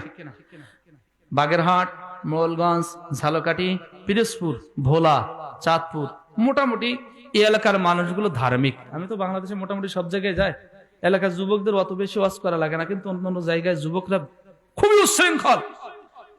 আমার যে যুবক ভাইরা এখানে আছেন, আমি একটু নলেজ দিয়ে যাচ্ছি। 1 নম্বরে মদ তো আছেই, মদ গাঁজা এখন কিন্তু ওপেন এলাকায় সাপ্লাই হয়। মনে রাখবেন, এই কাজে বাধা দিতে গেলে একটু বাধা আসবে, বাধা আসলেও কিচ্ছু করার নেই। এই কাজে বাধা দিতে গেলে, অন্যায়ের বিরুদ্ধে প্রতিবাদ করতে গিয়ে যদি জীবন যায়, শহীদ মৌত দিবেন যিনি, তিনি কে? কথা বলেন না কেন? 2 নম্বর, সবচেয়ে ব্যাপক হারে যেটা প্রচার প্রসার হচ্ছে সেটা হলো অনলাইন জুয়া। অনলাইন জুয়া খেলতেছে, কিন্তু লক্ষ কোটি কোটি টাকা বাংলাদেশ থেকে পাচার হচ্ছে। কি যেন একটা আইডি আছে, এই আইডিতে টাকা দেয়, আইডি খোলার পরে টাকা দিয়ে সারা রাত পড়ে পড়ে কি যেন খেলে, ইবাদত বন্দি করে, টাকা নেয়ার চাষা মসজিদে গিয়ে ওই ছেলের ওই জুয়ার টাকা খেয়ে সুবহানাল্লাহ আলহামদুলিল্লাহ খুব জোরে জোরে পড়ে। কিয়ামত পর্যন্ত আল্লাহ হায়াত দিলে শরীরের মধ্যে যদি হারাম টাকার যদি কোনো খাবার থাকে, কিয়ামত পর্যন্ত সেজদা দেবেন, একটা সেজদা মসজিদের উপরে উঠবে না। কথা বলেন না কেন?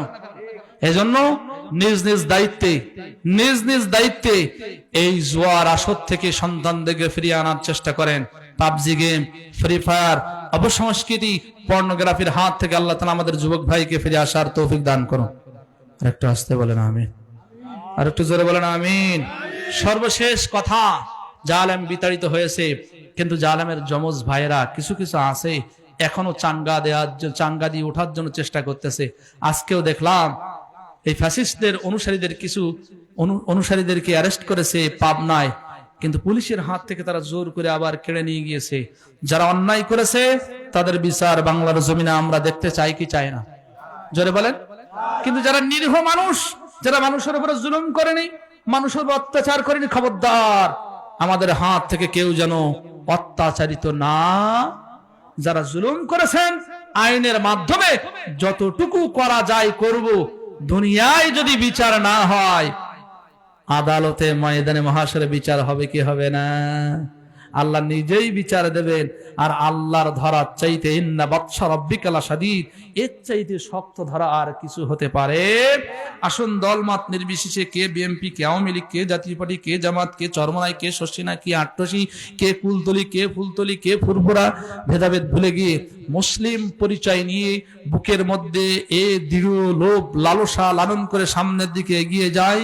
আগামীর বাংলাদেশ কোরআনের বাংলাদেশ, আগামীর বাংলাদেশ কোরআনের বাংলাদেশ, আগামীর পার্লামেন্ট কোরআনের পার্লামেন্ট।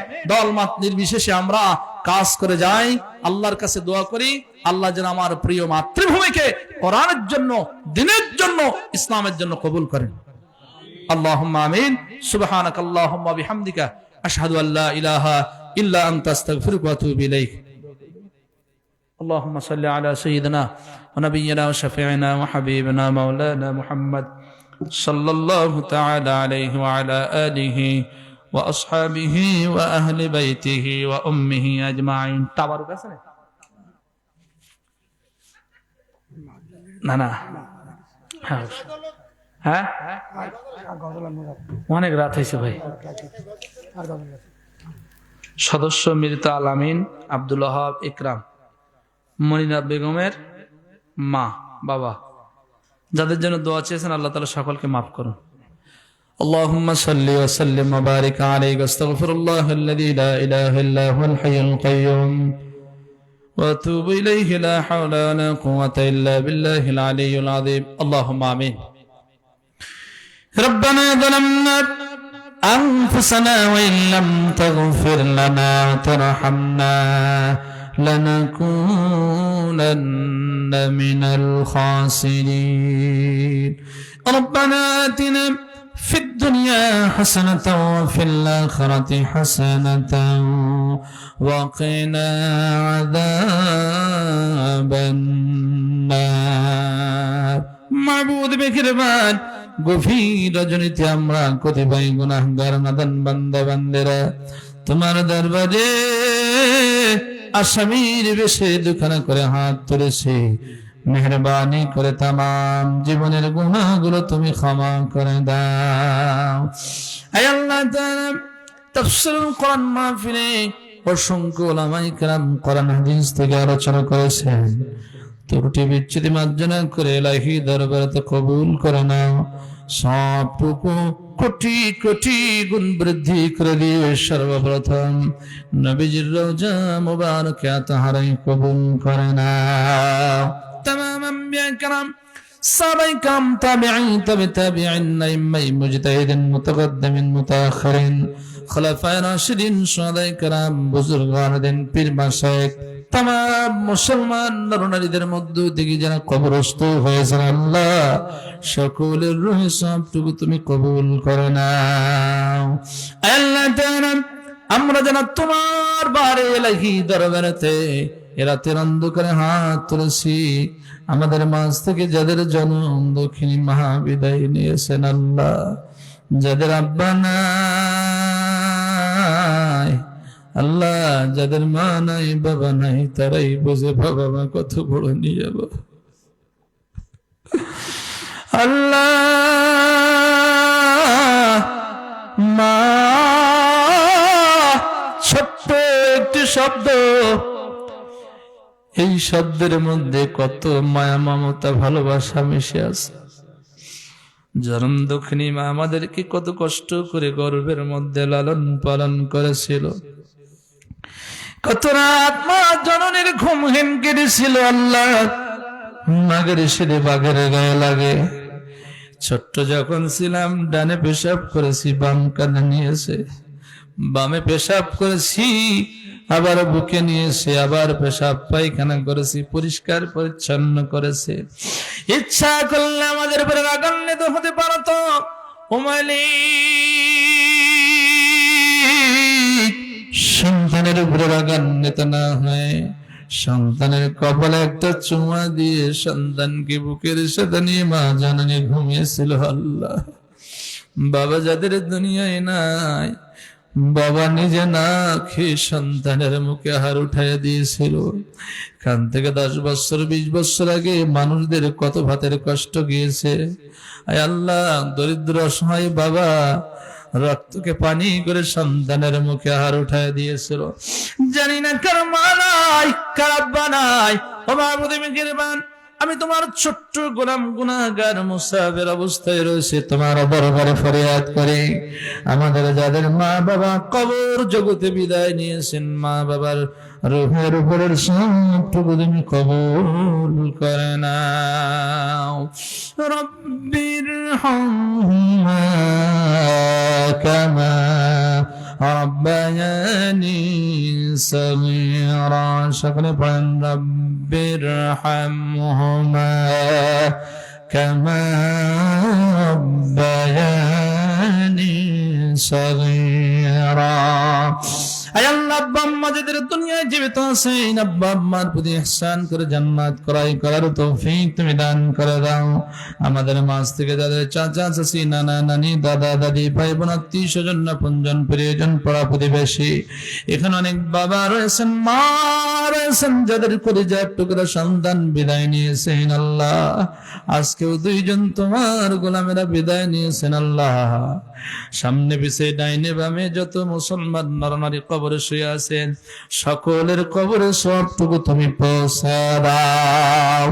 আয় আল্লাহ, যাদের জন্য দোয়া চেয়েছেন মালিক, সকলকে তুমি মাফ করে দাও, জান্নাতুল ফেরদাউসের মেহমান হিসেবে কবুল করে নাও। এই মাহফিল মসজিদ খানা কিয়ামত পর্যন্ত কবুল করে নাও। আমার কলিজার টুকরা যুবক ভাইদের এই সংগঠনকে কিয়ামত পর্যন্ত কবুল করো। তাদের অন্তরের মধ্যে তোমার ভয় জাগ্রত করে দিয়ে তাদের যে কর্মসূচিগুলো রয়েছে, সামনের দিকে এই কর্মসূচি মাথায় রেখে সামনের দিকে অগ্রসর হতে পারে সেই তৌফিক তুমি দান করে দাও। আমার যুবক ভাইদেরকে দ্বীনের রাহবার হিসেবে কবুল করে নাও, কোরআনের কর্মী হিসেবে কবুল করো। ফ্রি ফায়ার পাবজি গেমের হাত থেকে, অনলাইন জুয়ার হাত থেকে হেফাজত করে নাও। আয় আল্লাহ, পর্নোগ্রাফির হাত থেকে হেফাজত করো, অপসংস্কৃতির হাত থেকে হেফাজত করো। মুরব্বী বাবাজিদেরকে কবুল করো, মা বোনদেরকে কবুল করে নাও। আয় আল্লাহ, মা বলে যারা টাকা দিয়ে, শ্রম দিয়ে, মেধা দিয়ে সাহায্য সহযোগিতা করেছেন, আল্লাহ সকলকে তুমি কবুল করে নাও। অনেকেই মারা গিয়েছেন, আল্লাহ তাদের জীবনের গুনাহগুলো মাফ করে দিয়ে জান্নাতুল ফেরদাউসের মেহমান হিসেবে কবুল করে নাও। এই এলাকায় যারা ব্যবসা করে, ব্যবসা বাণিজ্যের মধ্যে উন্নতি দাও। যারা শ্রমিক লেবার আছেন, মায়ের মধ্যে বরকত দাও, রুজির মধ্যে বরকত দাও, হায়াতের মধ্যে বরকত দাও। যারা প্রবাসী আছেন, তামাম বিপদ আপদ বালা মুসিবতের হাত থেকে হেফাজত করে নাও। আয় আল্লাহ, আমার পাশে বসে মুরব্বী বাবার জন্য দোয়া চেয়েছেন, আল্লাহ কবুল করে নাও। আমার ফজলুর রহমান ভাইকে কবুল করো, যে মা ওলামায়ে কেরামদেরকে এত সুন্দর রান্না করে মেহমানদারি করো, মাকে কবুল করো। পদ্মার অন্তরালে সকল মা বোনদেরকে কবুল করো, সকল যুবক ভাইদেরকে দিনের জন্য কবুল করো। প্রিয় মাতৃভূমিকে কবুল করে নাও আল্লাহ। কোরআন প্রতিষ্ঠার আন্দোলনের জন্য কোরআনের পাখি মরহুম আল্লামা দেলোয়ার হোসেন সাইদি রাহিমাহুল্লাহ সহ যত তোমার বান্দা বান্দীরা জীবন দিয়েছেন, আল্লাহ সকল বান্দা বান্দীদেরকে শহীদ মওত দান করে দাও। দাও। দলমত নির্বিশেষে কোরআনের কর্মী হিসেবে আমাদের সকলকে কাজ করার তৌফিক তুমি দান করে দাও। সকল উলামায়ে কেরামদেরকে এক প্ল্যাটফর্মে আসার তৌফিক তুমি দান করে দাও। যার অন্তরের মধ্যে যত ব্যথা দুঃখ কষ্ট রয়েছে যন্ত্রণা দূরীভূত করে দাও। অন্ধকারাচ্ছন্ন অন্তরকে কোরআনের নূর দিয়ে তুমি আলোকিত করে দাও। পরস্পরের কল্যাণে বেশি বেশি কাজ করার তৌফিক তুমি দান করে দাও। সকলের মনে নেক মাকসাদ গুলো হাবিব নবীর তোফায়েলে কবুল করে নাও। ربنا تقبل منا إنك أنت السميع العليم وتب علينا إنك أنت التواب الرحيم سبحان ربك رب العزة عما يصفون سلام على المرسلين الحمد لله رب العالمين واجعل آخر كلمتنا عند الموت لا إله إلا الله محمد رسول الله صلى الله عليه وسلم السلام عليكم ورحمة الله وبركاته.